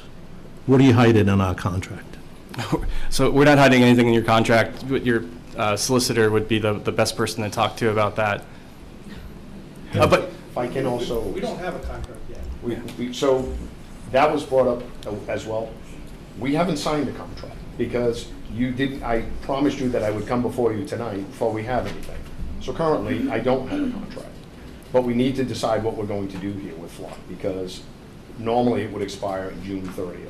So when we agreed that I would give you another presentation, we have not signed another contract. So there is not one to give to the solicitor to present, because I haven't signed it yet, because we haven't made a decision yet. So that's where we are as far as that contract. I can tell you, it is the same contract that's been in effect from 2002. And we have successfully been using this program, which is why this is the one that we're putting forward. And I'm sure it would be well-checked and looked at by the solicitor and yourself and the deputy. Yes, sir. Thank you. I just want to be clear, so there's no confusion. We produced a purchase order, which was all we had. Yes. There is no formal contract yet, which will, I mean, I haven't seen it. I'm sure there's a draft contract that they use, but we would go through that like we go through any other contract. So I'm just letting you know that. But we did not, there's no contract to be given because there's no contract that's executed by anybody. It's a holdover of the 2002 purchase order. That's what we're working under now, I believe. Yeah. Also, to be clear, Flock doesn't share this technology with ICE or DHS, the Department of Homeland Security. They don't share it with them, and the Tiverton Police under our contract does not authorize that usage anyway, which most police departments do not. So to put that out there to ease your mind. Chief, I have a couple of questions, and the gentleman from Flock might be able to help. Is there language in basic other contracts that you have that has a termination clause for any type of violation of data breach or anything like that? Do you know of any contracts that you currently have that have a termination clause? I don't work on the contract side, so I could find that some sample language and provide to you. Is that, I guess because you don't have knowledge of it, is that something that we could work to get into a potential contract? I believe so. In the incident of a data breach, we would have to notify all our customers and notify the FBI as well. I understand notifying them, but I'm talking about the option to terminate the contract because of a data breach. Yeah. When we're signing a contract with them and we're being assured that there won't be a breach, if there is, the contract is then terminated. So to me, it would be done on the spot. So correct me if I'm wrong. Again, I'm not going to give you an opinion without seeing the language, but that could be a material breach of the contract, Chris. That would warrant a default of the contract. Is it something you're willing to work with the solicitor on once that time comes, if it gets passed tonight, looking at it? Sure. Again, the technology is useful for No, us, but I get it. want to make sure that it is safe and is protected, which is why we did put some of the safeguards in play. Yep. That no other agency that I've seen in Rhode Island has a 30-day check on this system. Yeah. We do. I'm looking at the data, the Flock transparency portal on the Tiverton Police site right now, so. A couple more questions. The Fall River robbery and how we got involved, was that a Tiverton resident? Or was Yes. that, it was a Tiverton So resident? an Safe individual entered the a laundromat in Massachusetts down on Canning Boulevard. What the witnesses said, they thought he produced a handgun. He had a holster on the side of his waist. He produced a handgun. It was later determined that it was a knife that was in there. But he got into a vehicle. That vehicle was given a description. We were able to use flock rather to track that down. And knowing that this obviously was a violent crime, we obtained a search warrant, and our Newport County Special Response Team, which we are part of that group, was able to come out after the warrant was secured, take the individual into custody without incident. So it worked perfectly. It did exactly what it was supposed to do. Beautiful. Yeah, my last question to the gentleman from Flock. Do you know of any large commercial retailers that are currently using these? Yeah, so this is available to the private sector as well. And actually the origin of this company is a homeowners association. There was a series of vehicle break-ins, but there was no camera, there's no license plate, there was no place to start an investigation. So the company started by creating these license plate cameras to sell to homeowners associations so that they could link to local law enforcement for investigation. So there's a number of large retail stores that... If you don't want to use their names to not dox them, that's fine. There's a quick Google search, but... Yeah, I mean, Home Depot and Lowe's are usually Walmart. seen. I'm not sure about Walmart, but... Just signed on recently. Okay, yeah, they're... So for those of you that are concerned about your privacy, Home Depot, Lowe's, Walmart. Not only are they concerned about their privacy, but we've talked about this in the past at other council meetings where we're taking a snapshot in time. I know that's been said, but I really have to drive that home of your license plate. Anybody in this room can go outside right now and take a picture of all the license plates and all the cars that are in this pocket. It's not a crime. It is not against the law. You can legally do that as long as you are on public property. You can do that. When you go to stores now, Home Depot, Lowe's, Walmart, they're using facial recognition when you check out.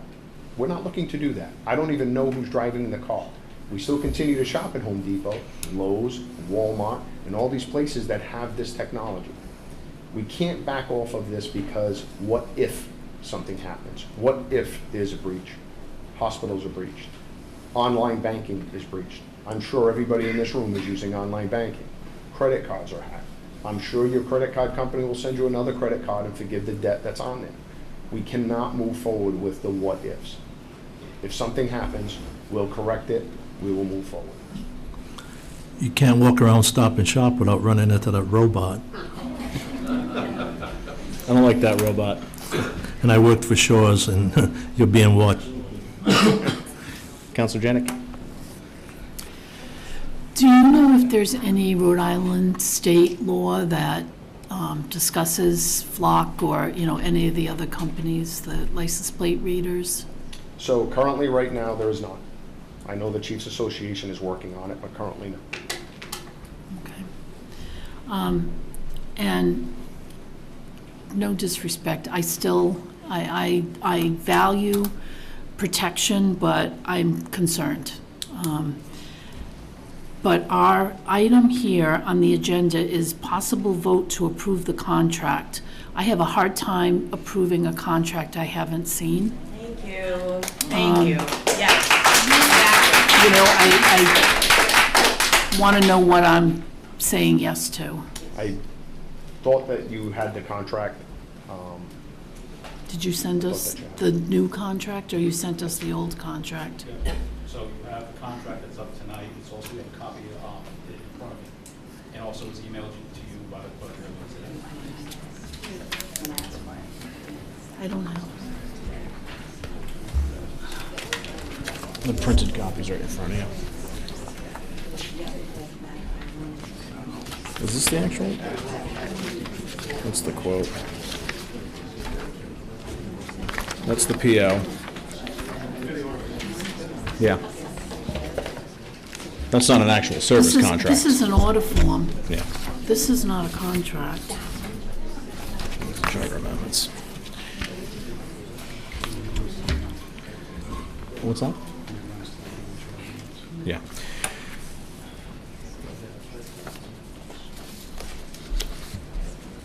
So it sounds like to me that the agenda should have said not approve a contract, but approve the purchase order.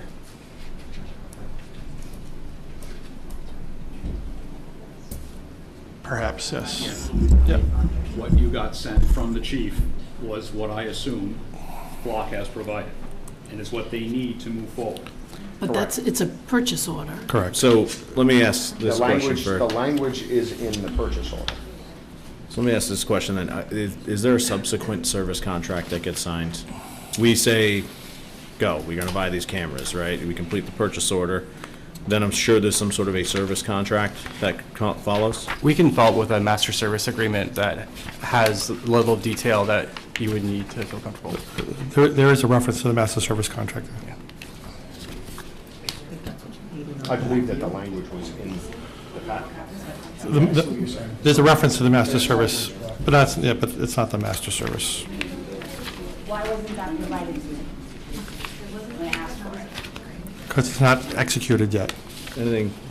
Oh, but Further, Councilor Janice? Flock has been in business since 2017, not 2002. So what are we doing here? Ms. What are Hall, we doing? with all due respect, I understand your frustration. I think you can see the frustration from some of us as well, that we don't have the full services agreement in front of us. But we did listen to your testimony, and I think it would be nice to be respectful and let the council have its turn. If I misspoke about the dates, I apologize. If I did misspeak, I meant 2022 is when we came into contract. If I misrepresented that date, I apologize. I meant 2022. I did. Councilor Janice, you still have the floor. I know you had a couple. No, that was it? my, Okay. Quick question for you, Chief, on the flock policy. So I know Deputy Chief handles the audits. Yes. Monthly basis. Just what specifically are we auditing? Is it just our access to the system? Is it if we've shared information with any other departments? Deputy? He's doing the audit, so we can hear it from Let's- whoever you yes, want there me he to is. ask, sir. How you doing for me? So, Mr. President, I audit every transaction that our offices make in the system, every single transaction. I go back to our RMS data system, I make sure there's a case number assigned to it, I make sure it's part of an actual investigation. If there's some kind of problem, I personally call the officer in, why wasn't this done, why wasn't that done? And every single time I've done it, there's been a logical explanation. So, since I've done these audits, every single transaction has been followed policy. As I would expect, nothing else. And it takes me most of an 8-hour day to do it. It's not my favorite task, but I definitely do it. So, for is it Carl, right? Bach, Mr. Bach. So obviously, we have the ability to audit what our officers are doing, what our officers are using the system for. Do we have the ability to see who his, like, if another department, like, let's say Anchorage, Alaska, access can answer Tiverton? them. Yes, we do. Okay. So Yes. we're looking at those too. We can see anybody who accesses our system. All right, that was, so it's a verifiable way, because I know there's been concerns about, ICE or somebody else accessing the system. We would be the first to know. No government agency has access to our system. Federal government, excuse me. Federal, okay. So, Mr. President, Yes. I can tell you that we have received a couple APRA requests for the audit data, which I think we're one of the few departments that has produced it, and we have produced an audit log basically showing Tiverton's use and what the dates of and what they were looking for. When some of the matter was redacted, but the search date, the total number of networks searched, the reason for the search. So we have produced that document as part of the audit that the chief gave us. So we're trying to be as transparent as possible within the confines of the law. And the audit is, but the detail audit is not. who's requesting? Ms. Hall requested one, and the Rhode Island ACLU has requested, I think, 9 months of data, a significant number of data, and it's almost, I forgot how many lines it was of data, but we basically told them we're going to have to redact it, so we sent them a request back indicating that we'd have to charge you for this redaction, because there was a tremendous amount of data lines that were being used. So what's the data that they're getting? Tasha, who uses it, who's using it, what they're looking for, the date. Not the number of cars that went through? No, well, that's in the audit. That's in or the plates? That's the public-facing part of it, but we've got a more detailed APRA request, and we but not the plates of the No, we individual cars? redacted that. The case number, the filters that people were looking for, that's all been redacted. So, follow-on question for you. Obviously, you guys have to comply with the CGIS system for security. You heard Ms. Lopes, I'm sure, earlier asked, where's the data stored? Yeah, so we are using the AWS GovCloud, and that's the most secure storage available to the commercial sector, often with very sensitive U.S. Government workloads. And if I may, that's our same cloud that our records management system, all of our records management system uses. So in theory, if... Okay. That's what we use. That's what we use. So AWS GovCloud, it's secure, it falls within lines of the CGIS system that you have, the CGIS protocol. I'm assuming you guys perform regular security audits, SOC 2 compliance. That's correct. And we've also hired Bishop Fox, which is a cybersecurity firm. They focus on ethical hacking, where they are constantly looking for vulnerabilities to ensure that we are meeting the moment and that we are not taking these certifications for granted, and that we're constantly looking throughout the system to identify vulnerabilities. How about the data transmission, like from the camera to AWS GovCloud? How does that go? So we're encrypted in transit through a number of security pieces. So it's in transit and at rest. It's encrypted. Yeah, people say you can just walk up to these things, plug right into them, and boom, I have access to the camera. Is that true? That's not true. Okay. And then that second camera that we have, I know we had one that was paid for by a concerned citizen, but there was a question on if the second one was complimentary. Did you guys gift us a camera? I don't believe so. I'm new to this contract. I would say that I'm not aware of that. And I can assure you that it wasn't. Okay. There was billing that was attached to that secondary camera, as the solicitor knows, and that we did comply in an opera request about that camera. It's been paid for. All right. Anybody else in the council? Because if not, I'd just like to say that, I think a big portion of this really falls down to trust. It sounds like your organization, for better or for worse, is disliked by some people. Maybe there's been some problems in the past. Maybe there's going to be some problems in the future. Ultimately, I think for my decision, what it's going to come down to is, do I trust the gentleman to your right, Mr. Bach? Do I trust his deputy? Do I trust the sworn officers who are here to protect this community? And, from my perspective, if the chief says, hey, this has helped us solve crimes and can run a laundry list down, I'd like to be able to continue to solve crimes. The last thing I think that would ever happen from this police department is something goes awry and it, gets shuffled under the rug. We have had incidents in the past. In both of those, or all three of those cases, it was the police department that found the incidents that happened, and they're the ones that prosecuted, and they're the ones who got justice. We actually had requests out to the Attorney General in the state of Rhode Island to assist in some of those, and the state AG had no interest.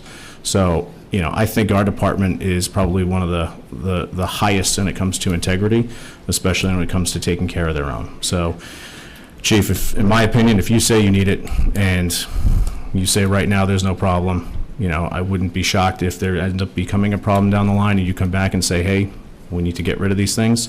I'll take your advice then too.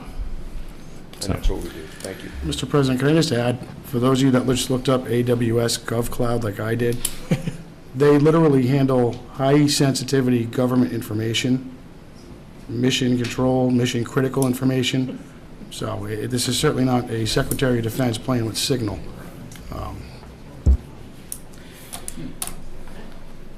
All right, what is the council's pleasure, unless there's more questions? Sorry, Councilor Berry? You're all set? Do we have a motion, or? Contract subject to review.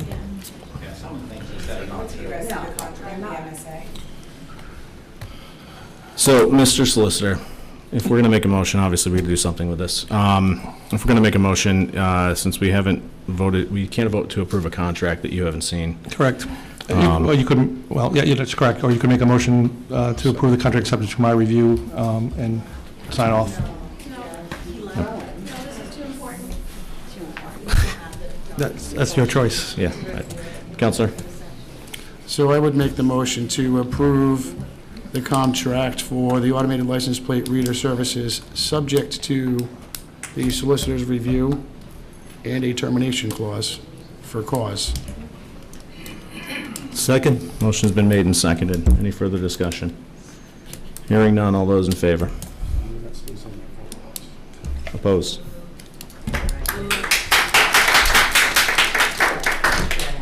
Thank you. All right, next up we have Bruce Cox and the Harbor Commission, and I believe Stu Gilfillan is here as well for the same item. Discussion and possible vote regarding Memorial Bench Program. Mr. Cox. Thank you, sir. Good evening. I'm Bruce Cox, 35 Sunset View Drive here in town. Not chairman of Harbor Commission anymore. I am, but this has been a point that's been an issue. Guys, can we just, Mr. Cox is trying to speak and we can't hear him. I'll try to speak more loudly. I'm afraid of overpowering microphones. One time I used my foredeck voice and blew people out of the, I race a boat and you have to yell a lot to get to the foredeck. The letter you have before you is not hard for me to write. I wrote it the first time in 2023, and it may have actually had a precursor to that. Nothing has happened. I received a copy of Mr. Gilfillan's response to my letter from Dave Stewart of the Commission, and I'm glad to see he feels something should be done and a tight timeline to get it done. I disagree with several elements in his letter, however. You know what we're proposing is a memorial bench. As I said in the letter, it's apples and oranges. Our apple is a gift to the town by a private citizen at a location approved by the town. The town's action, it's a government action to name a government-owned site. Totally different thing. That is an orange. That is got layers and layers to be peeled away before you do it. In his letter, he says it leaves the town no path to recognize living citizens. I highly admonish you, don't name a living citizen. Just ask the Ralph Pepito School of Law. From 2007 to 20 years ago, some of you were perhaps yourself a teenager, or I don't know how old you are, but when I was 50 years old and that blew up, I knew one of the people that was on the board, and he called me up and said, "You're not going to believe what just happened." And they had to change the name of the school. Indeed, I read an article that Mr. Pepito himself said, "Please remove my name. I misspoke, I used foul language," so on and so forth. We don't need to go in those details. Don't leave, that's why it's a memorial bench. Similarly, he says, naming after children, so on and so forth. You don't know what people are going to do. But a memorial bench, it's a simple item. It's a gift to the town. A gentleman approached us about it because somebody at the Black Goose knows Dave, who frequents there, said, "What can you do about this?" He wanted to put something down at Grinnell's Beach, and that's how it came before the Harbor Commission. It sort of became a cause for us. I admonish you, form an ad hoc committee, but suggest to that committee have apples and oranges. It's a private donation of a bench at sites that, and I said in the letter, get every commission, every board involved in it, because the cemetery commissions may say, yeah, we'd like to have a couple of benches, that'd be wonderful. Think about it. Ball fields, any place you might want to have a bench. And he raises a point, okay, what about maintenance, so on and so forth. That's part of the ad hoc committee can say, here's what we do with that. The bench goes to waste, someone steps up and either replaces it or it's gone. Maybe it goes away. Nothing lasts forever. The concrete benches down at Stonebridge are probably a pretty good shot to outlive everybody in this room. But that's where this should go. I mean, we've got to get this moving forward. It's absolutely ludicrous that it's been as many years as it's been on the agenda. So, Mr. Just Cox, it. oh, sorry, Please. are you done? Mhm. I didn't want to interrupt you. Mr. Cox, I think the reason why we're here, because obviously when we all get elected, it was sitting on our hold list. And it was sitting on our hold list for input from Recreation and input from the Harbor Commission to really get something in front of the council for a couple councils prior to this council being seated. So if we're going to put something together, I'd hate to continue to drag this out. It sounds like you have some great thoughts. I think Mr. Gilfillan has some great thoughts. Can we get the two of you guys to sit down and give us some recommendations? Either that or ad hoc committee. I mean, that's what my proposal in the letter is. Tell everybody, step up and put it together. If you want to make an ad hoc committee, Stu and I, absolutely, but we already know the points we disagree on. That's why sometimes you need more bodies than just two.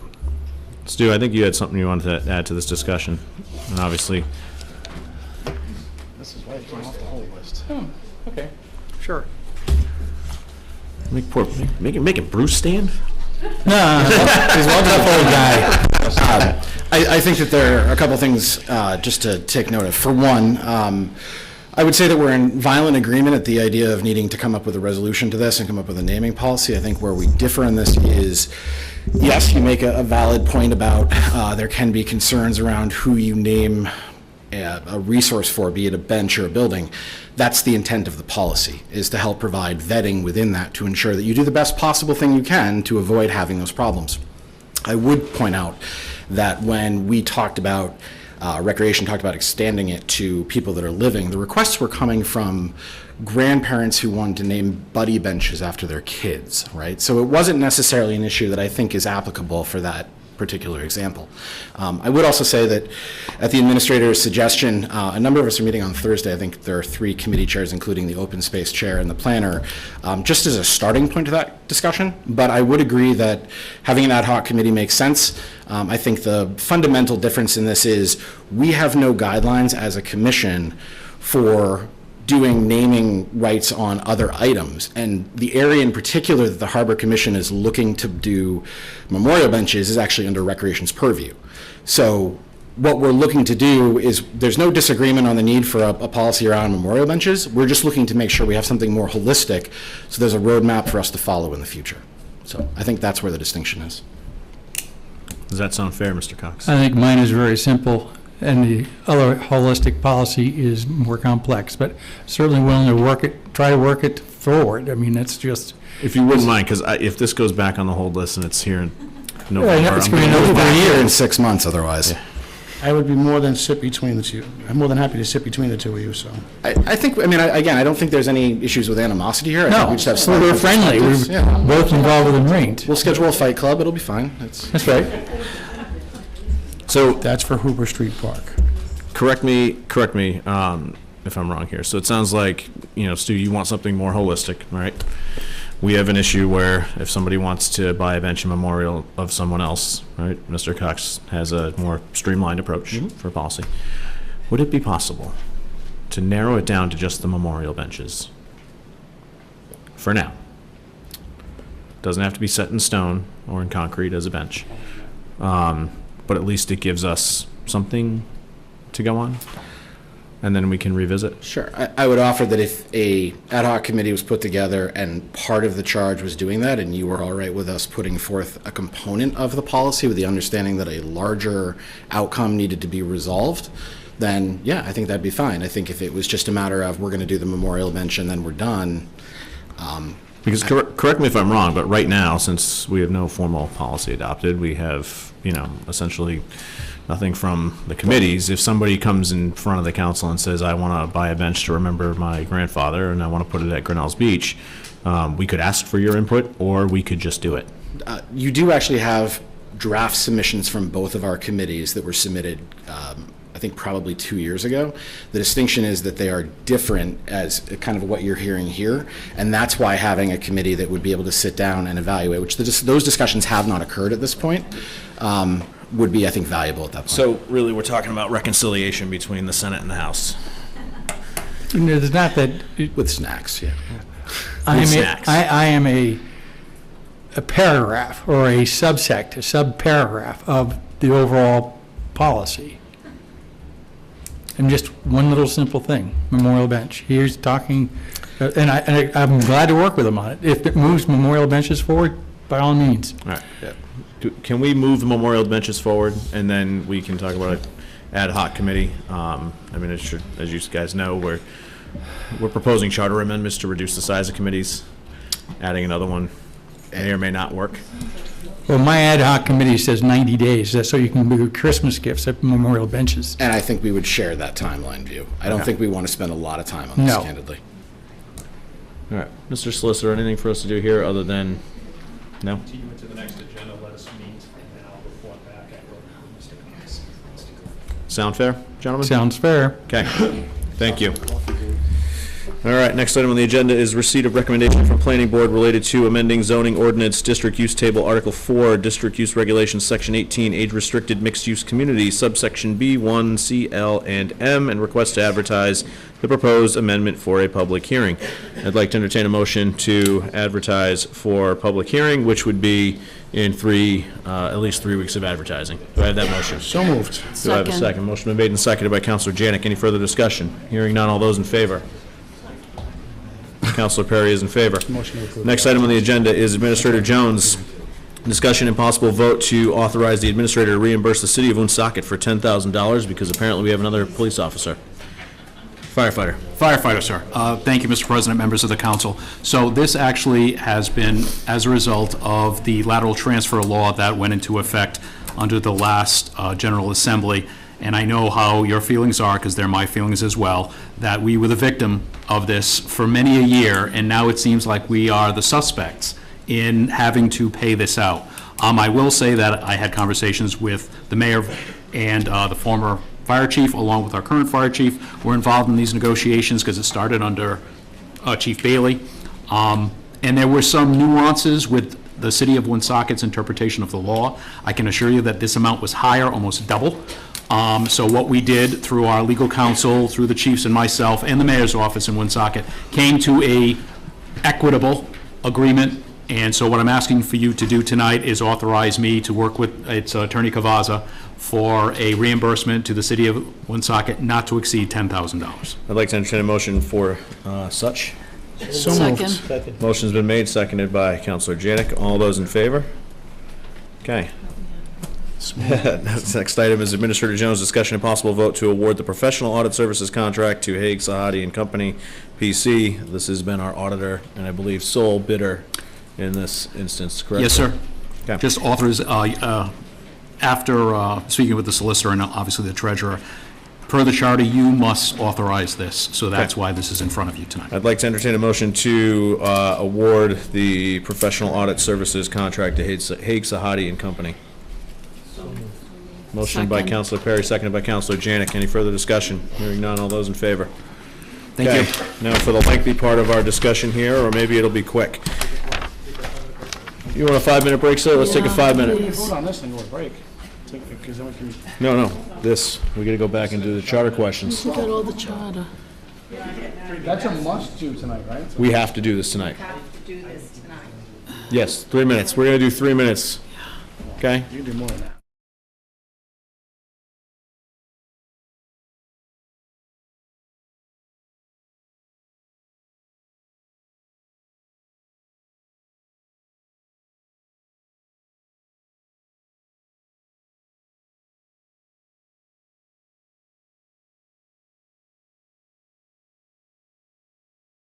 This is the longest recorded meeting I've ever had. Well, you plan.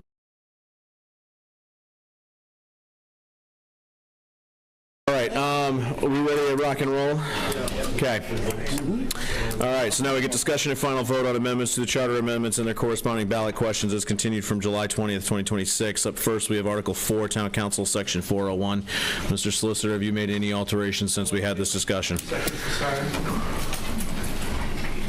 Oh, and just so everybody is aware, the way they are presented here is just the tentative way they will be on the ballot. If we'd like to move anything up or down. Oh, you mean the order, you mean? The order, yes. So the ballot So our Article 4 is Town Council, Section 401. This is to move the council from 2-year, everybody runs, to staggered terms, which would start not this election, but the subsequent election. And the 3 highest vote getters would receive a 4-year term, and then the 4 lowest vote getters would serve for a 2-year term, and then they would be up for a 4-year term. I did not have any changes to this section. I know Todd may have made some changes to the questions, but as presented, I'm okay with it. The effective date says November 3rd, 2026. Correct. We talked about not doing that. You got to look at the paragraph above. In order to implement staggered terms, those candidates who receive the 4 highest vote total as the election of November 7th, 2028. So this becomes effective, but it doesn't get implemented until Okay, November I got 7th, it, yeah. 2028. Okay, so are we good with that one, and we think that one should be number 1? So I need you to vote on the language, approve the language in the charter, and then the questions. Okay, I'd like to entertain a motion to approve the language in the charter as So Article described. 4, Section 401 as presented. As presented, and the ballot question. We're going to do it. You want to do one it, fell you're going swoop. to do it, okay. Unless there's alterations, we'll catch the alterations before we final vote. So I'm looking for a motion to approve the language in the charter as presented and the ballot question as presented. So moved. Second. Motion's been made and seconded. Any further discussion? Hearing none, all those in favor? Okay, so that one is in, like Flynn. Next up is Article 6, Financial Services, Section 602, Town Treasurer through Section 606, Transition. This is, I don't believe we made any changes to the language on this one. So this is for the treasurer, correct? Yes, this is the treasurer to I just appoint want to point out one thing, and I know the treasurer's here. So I have language here, the town treasurer shall be appointed by the town administrator, subject to the approval of the town council for an initial contract period not to exceed 3 years by no less than 4 affirmative votes of the town council. The town treasurer will report to and be supervised by the town administrator.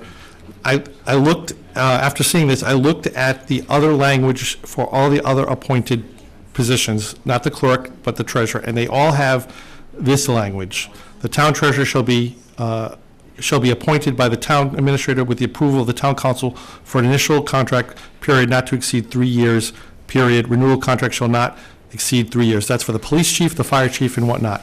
I added, so that's, to be consistent, that's the language to be consistent with all the other provisions in the charter, the other appointed people that are appointed by the town administrator.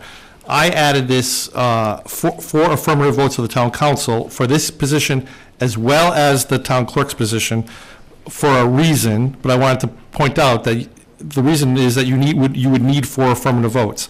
So if 4 people show up like tonight and you were here to appoint a town treasurer, you need everybody to vote. Yep. Okay, it's just not a quorum, it's just a majority. So it's a little different from the other positions. And I only point that out because a good lawyer will say, well, they did it this way for these other positions, there must be a reason why they didn't do it for these for the town clerk and the town treasurer. So I just want to make that clear. If you want to be consistent, you can go with the language I just read to you. If you want to keep it 4 affirmative votes, that's how it's up to you. I would suggest we keep it as the 4 affirmative votes for 2 reasons. Number 1, because we're transitioning from elected to appointed, and this is obviously a different mode for the town of Tiverton.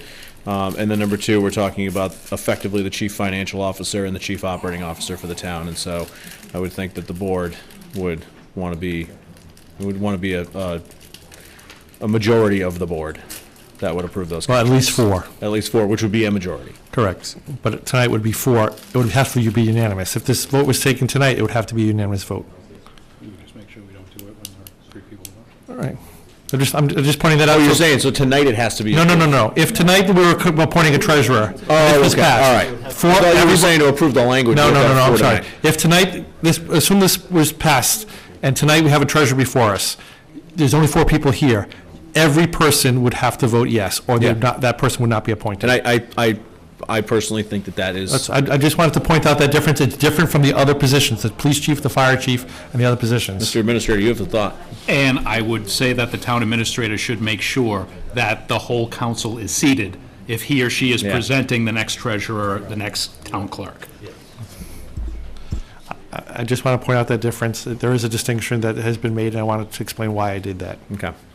Any questions on the language or the ballot question from any of the council? If not, I'd like to entertain a motion to approve the language as presented and the ballot question. So moved. Second. Motion's been made by Councilor Paul, seconded by Councilor Perry. Any further discussion? Hearing none, all those in favor? It's unanimous. We got 4 votes, Mr. Solicitor. Same thing with, same change with the town clerk. Okay. Any questions on the language? If not, I'd like to entertain a motion to approve the language as presented for Article 8, Town Officials and Offices, Section 801, Town Clerk, as well as the ballot question in front of us. So moved. Second. Motion been made and seconded. Any further discussion? Hearing none. All those in favor? 4 more votes. 4 votes again for the town clerk. Okay, next up is Article 8, Town Officials and Offices, Section 806, Town Planner. This one, it would be 4, number 4 on the ballot. Now, I also wanted to point this out as well. This does not require council approval. This is appointed by the town administrator for an initial contract period of 3 years. Obviously, they would have to approve the contract, but not necessarily the appointment. Correct. So no different than the police chief, the fire chief. Similar Same language. Okay. Let me just check that. Oh. Sure. We're getting squirrely on the language for appointments. Language is important, guys. This is true. Without it, we'd just be grunting. There would be no lawyers without any language. That's very true. That's still a line. You can tell it's getting late. All right. Well, the fire chief is with the advice and consent of the council. I believe the police department is also.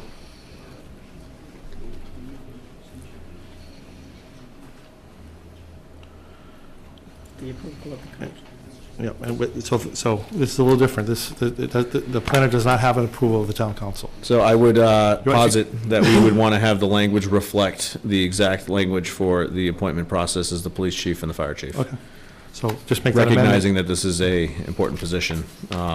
Any other comments or questions from the council? If not, I'd like to entertain a motion to approve. So can I just, let's get the amendment on this. So there shall be a town planner who shall be appointed by the town council subject to the approval, excuse me, of the town administrator, subject to the approval of the town council, right? We're going to add that language?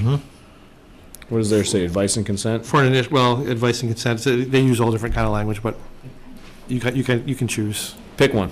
Pick one I that like mirrors subject what's to in the charter. I like subject to approval for the town council. Okay. Everybody good with that? Consensus? Yes?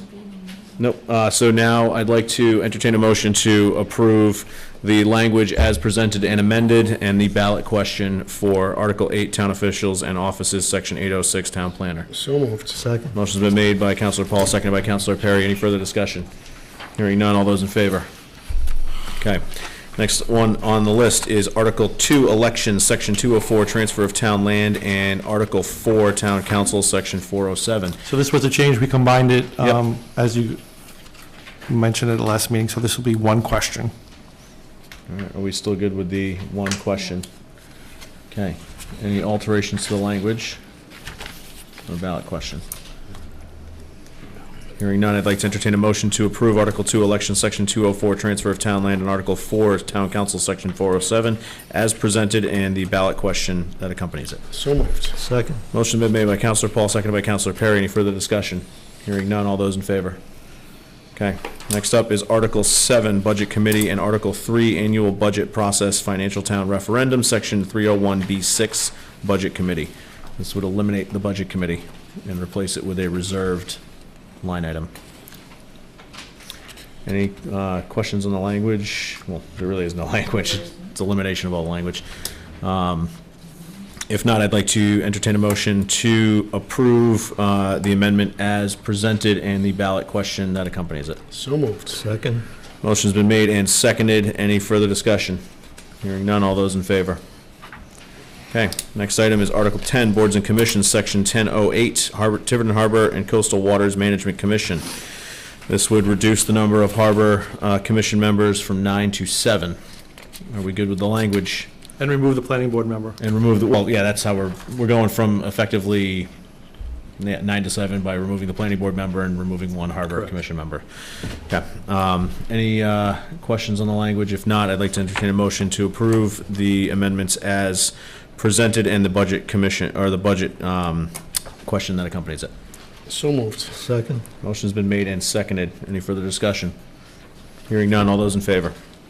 Okay, next up is Article 10, Boards and Commissions, Section 1001. Planning Board. This would reduce the number of planning board members from 9 to 7. Do we have any questions on the language or the ballot question? If not, I'd like to entertain a motion to approve the charter amendment as presented in the accompanying ballot question. So moved. Motion's been made by Councilor Perry, seconded by Councilor Paul. Any further discussion? Hearing none, all those in favor? Unanimous. Next up is Article 10, Boards and Commissions, 1007, Personnel Board. This would enshrine the council governance policy into the charter. Mr. Solicitor has a comment. So I was at the last meeting, but I heard the comments, I did watch it. So this language on 4 was added at the request of the council to mirror the policy. But I just want to point out, I believe it's inconsistent. So the town council is solely responsible for the hiring of the town administrator, and it shall review and improve the job description for the position prior to being posted and advertised. Then it says, all applications and submissions for the position of town administrator shall be sent to the personnel board for review and if determined to be qualified by the personnel board to be interviewed. That doesn't mean that they're solely responsible anymore, right? That's a little inconsistent. You're solely responsible for the hiring of a town administrator, but you're going to refer it to. We're responsible for the hiring, not the vetting. Okay, so that's how you make that distinction. Solely responsible. That's how I read it. But okay. if you have a recommendation to strike the word solely, I think the solely would make it a little bit more clear. Strike that word solely. Are we in agreement striking the word solely? Yeah. Okay, I think that's a fair amendment, and other than that, Mr. Solicitor, that I'll strike that. Passes your review, sir? Yeah. It's the opposite of what they was presented. Okay, so in that case, if there is no further discussion on the language, I'd like to entertain a motion to approve the language as amended at this table and this accompanying ballot question for Article 10, Boards and Commissions, Section 1007, Personnel Board. So moved. Second. Motion's been made by Councilor Paul, seconded by Councilor Perry. Any further discussion? Hearing none, all those in favor? Okay. Next up is Article 10, Boards and Commissions, Section 1002, Zoning Board of Review. Any questions on the language? These are just required amendments because of the change of state law. Okay. If we have no discussion points, I'd like to entertain a motion to approve the language as presented in the ballot question that accompanies. So moved. Second. Motion's been made and seconded. Any further discussion? Hearing none, all those in favor? Okay, it is unanimous. Next item on the agenda is Article 10, Boards and Commissions, Section 1014, Economic Development Commission. Councilor Paul, I know there have been some questions as to if we want to shorten the number of questions down, this might be one that we'd remove. I don't know if you had any more thoughts on that. If not, no, it was discussed. I just think that in this particular economic development, I know there's been discussion on not putting them under planning, but having them kind of go a different route to the planner than to the administrator versus directly to. I think the administrator would have the ability to delegate responsibilities, correct, Mr. Solicitor?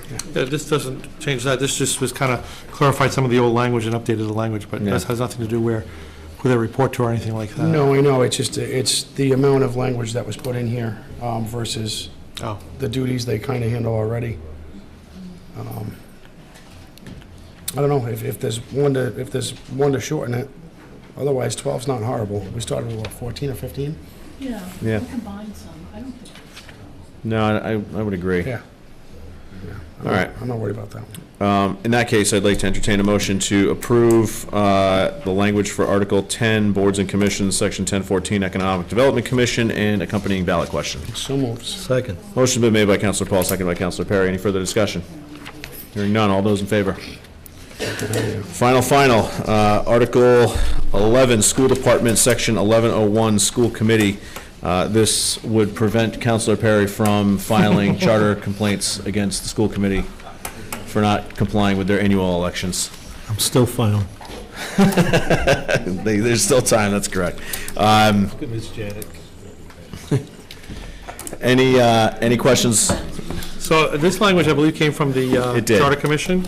It came from the Charter Commission at the recommendation of the school committee because they do not hold annual elections for the officers. I believe also the other language from its members, which is really kind of redundant, but that's fine. And then by saying each whom shall serve at the pleasure of the committee means that the committee at any time could change the chair. with a majority vote. Yeah. Well, Now, question on this, because I think we had a couple of discussions, and I'll credit Councilor Paul for this idea, is what if we just change it to say that they shall hold an election for their officers after each election period? Like, It's up to, I mean, why not leave it up to them? They could do it, they might elect a chair and not like that chair within 3 months, and they can have another election for a new chair. but there's nothing in practice that would stop them. The Majority of language, members. the language clearly indicates, what I'm trying to do is prevent, sometimes in charter arguments, they say you get elected for the council president, or school committee, you're elected for the term Yeah. that you get elected. So this makes it very clear that they elect a chair, but that chair serves at the pleasure of the committee, not, Okay. it doesn't have a term of office. Logic checks out. Yeah, but I think the language change we talked about was adding after an election. So I understand where it's essentially annually or at the call of any member, but they could also argue, well, we don't do that. So, Well, I mean, generally that's kind of like a policy issue, like they determine when they elect a chair. Usually it happens right after the election anyway, so I mean, it's not.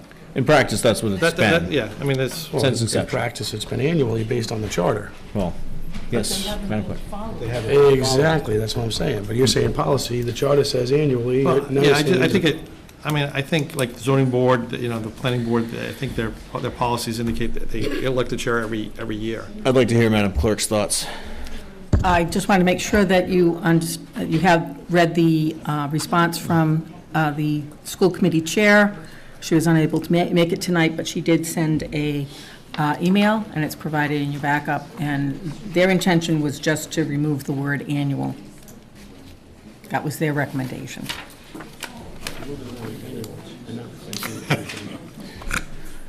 Yeah, I know. The other language came from the Charter Commission, I believe. I kind of like the Charter Commission's language. Yeah, my issue is removing annual and just leaving it open-ended. You could call it a policy, then we're going to have to go through the charter again. All right, so if we're all relatively in agreement here, I'd like to entertain a motion to approve the language as presented in Article 11, School Department, Section 1101, School Committee, and accompanying ballot question. So moved. Seconded by Councilor Perry. Any further discussion? No, to the. All in favor? to the Councilor Janik's charter already voted. I love it. So, Council President, I would ask that you, again, do a catch-all amendment approval that gives the solicitor and the town clerk the ability to make non-substantive Scrivener error changes to the language and to the question, so that we make sure, every time we read this, we find new typos, so. Yes. Do I have that all-encompassing motion? Permission granted. Motion by Councilor Perry, seconded by Councilor Janik? Yes. Seconded by Councilor Janik. All those in favor? Okay. Now, I'd like to make a motion to go into closed executive session. Solicitor Marcelo, Rhode Island General Laws, 42465A2, potential litigation regarding tax treaty with Twin River Tiverton LLC. Do I have a second? Second. Seconded by Councilor Janik. Councilor Janik? Yes. I'm a yes. Councilor Paul? Yes. Councilor Perry? Yes. We are now in closed executive session.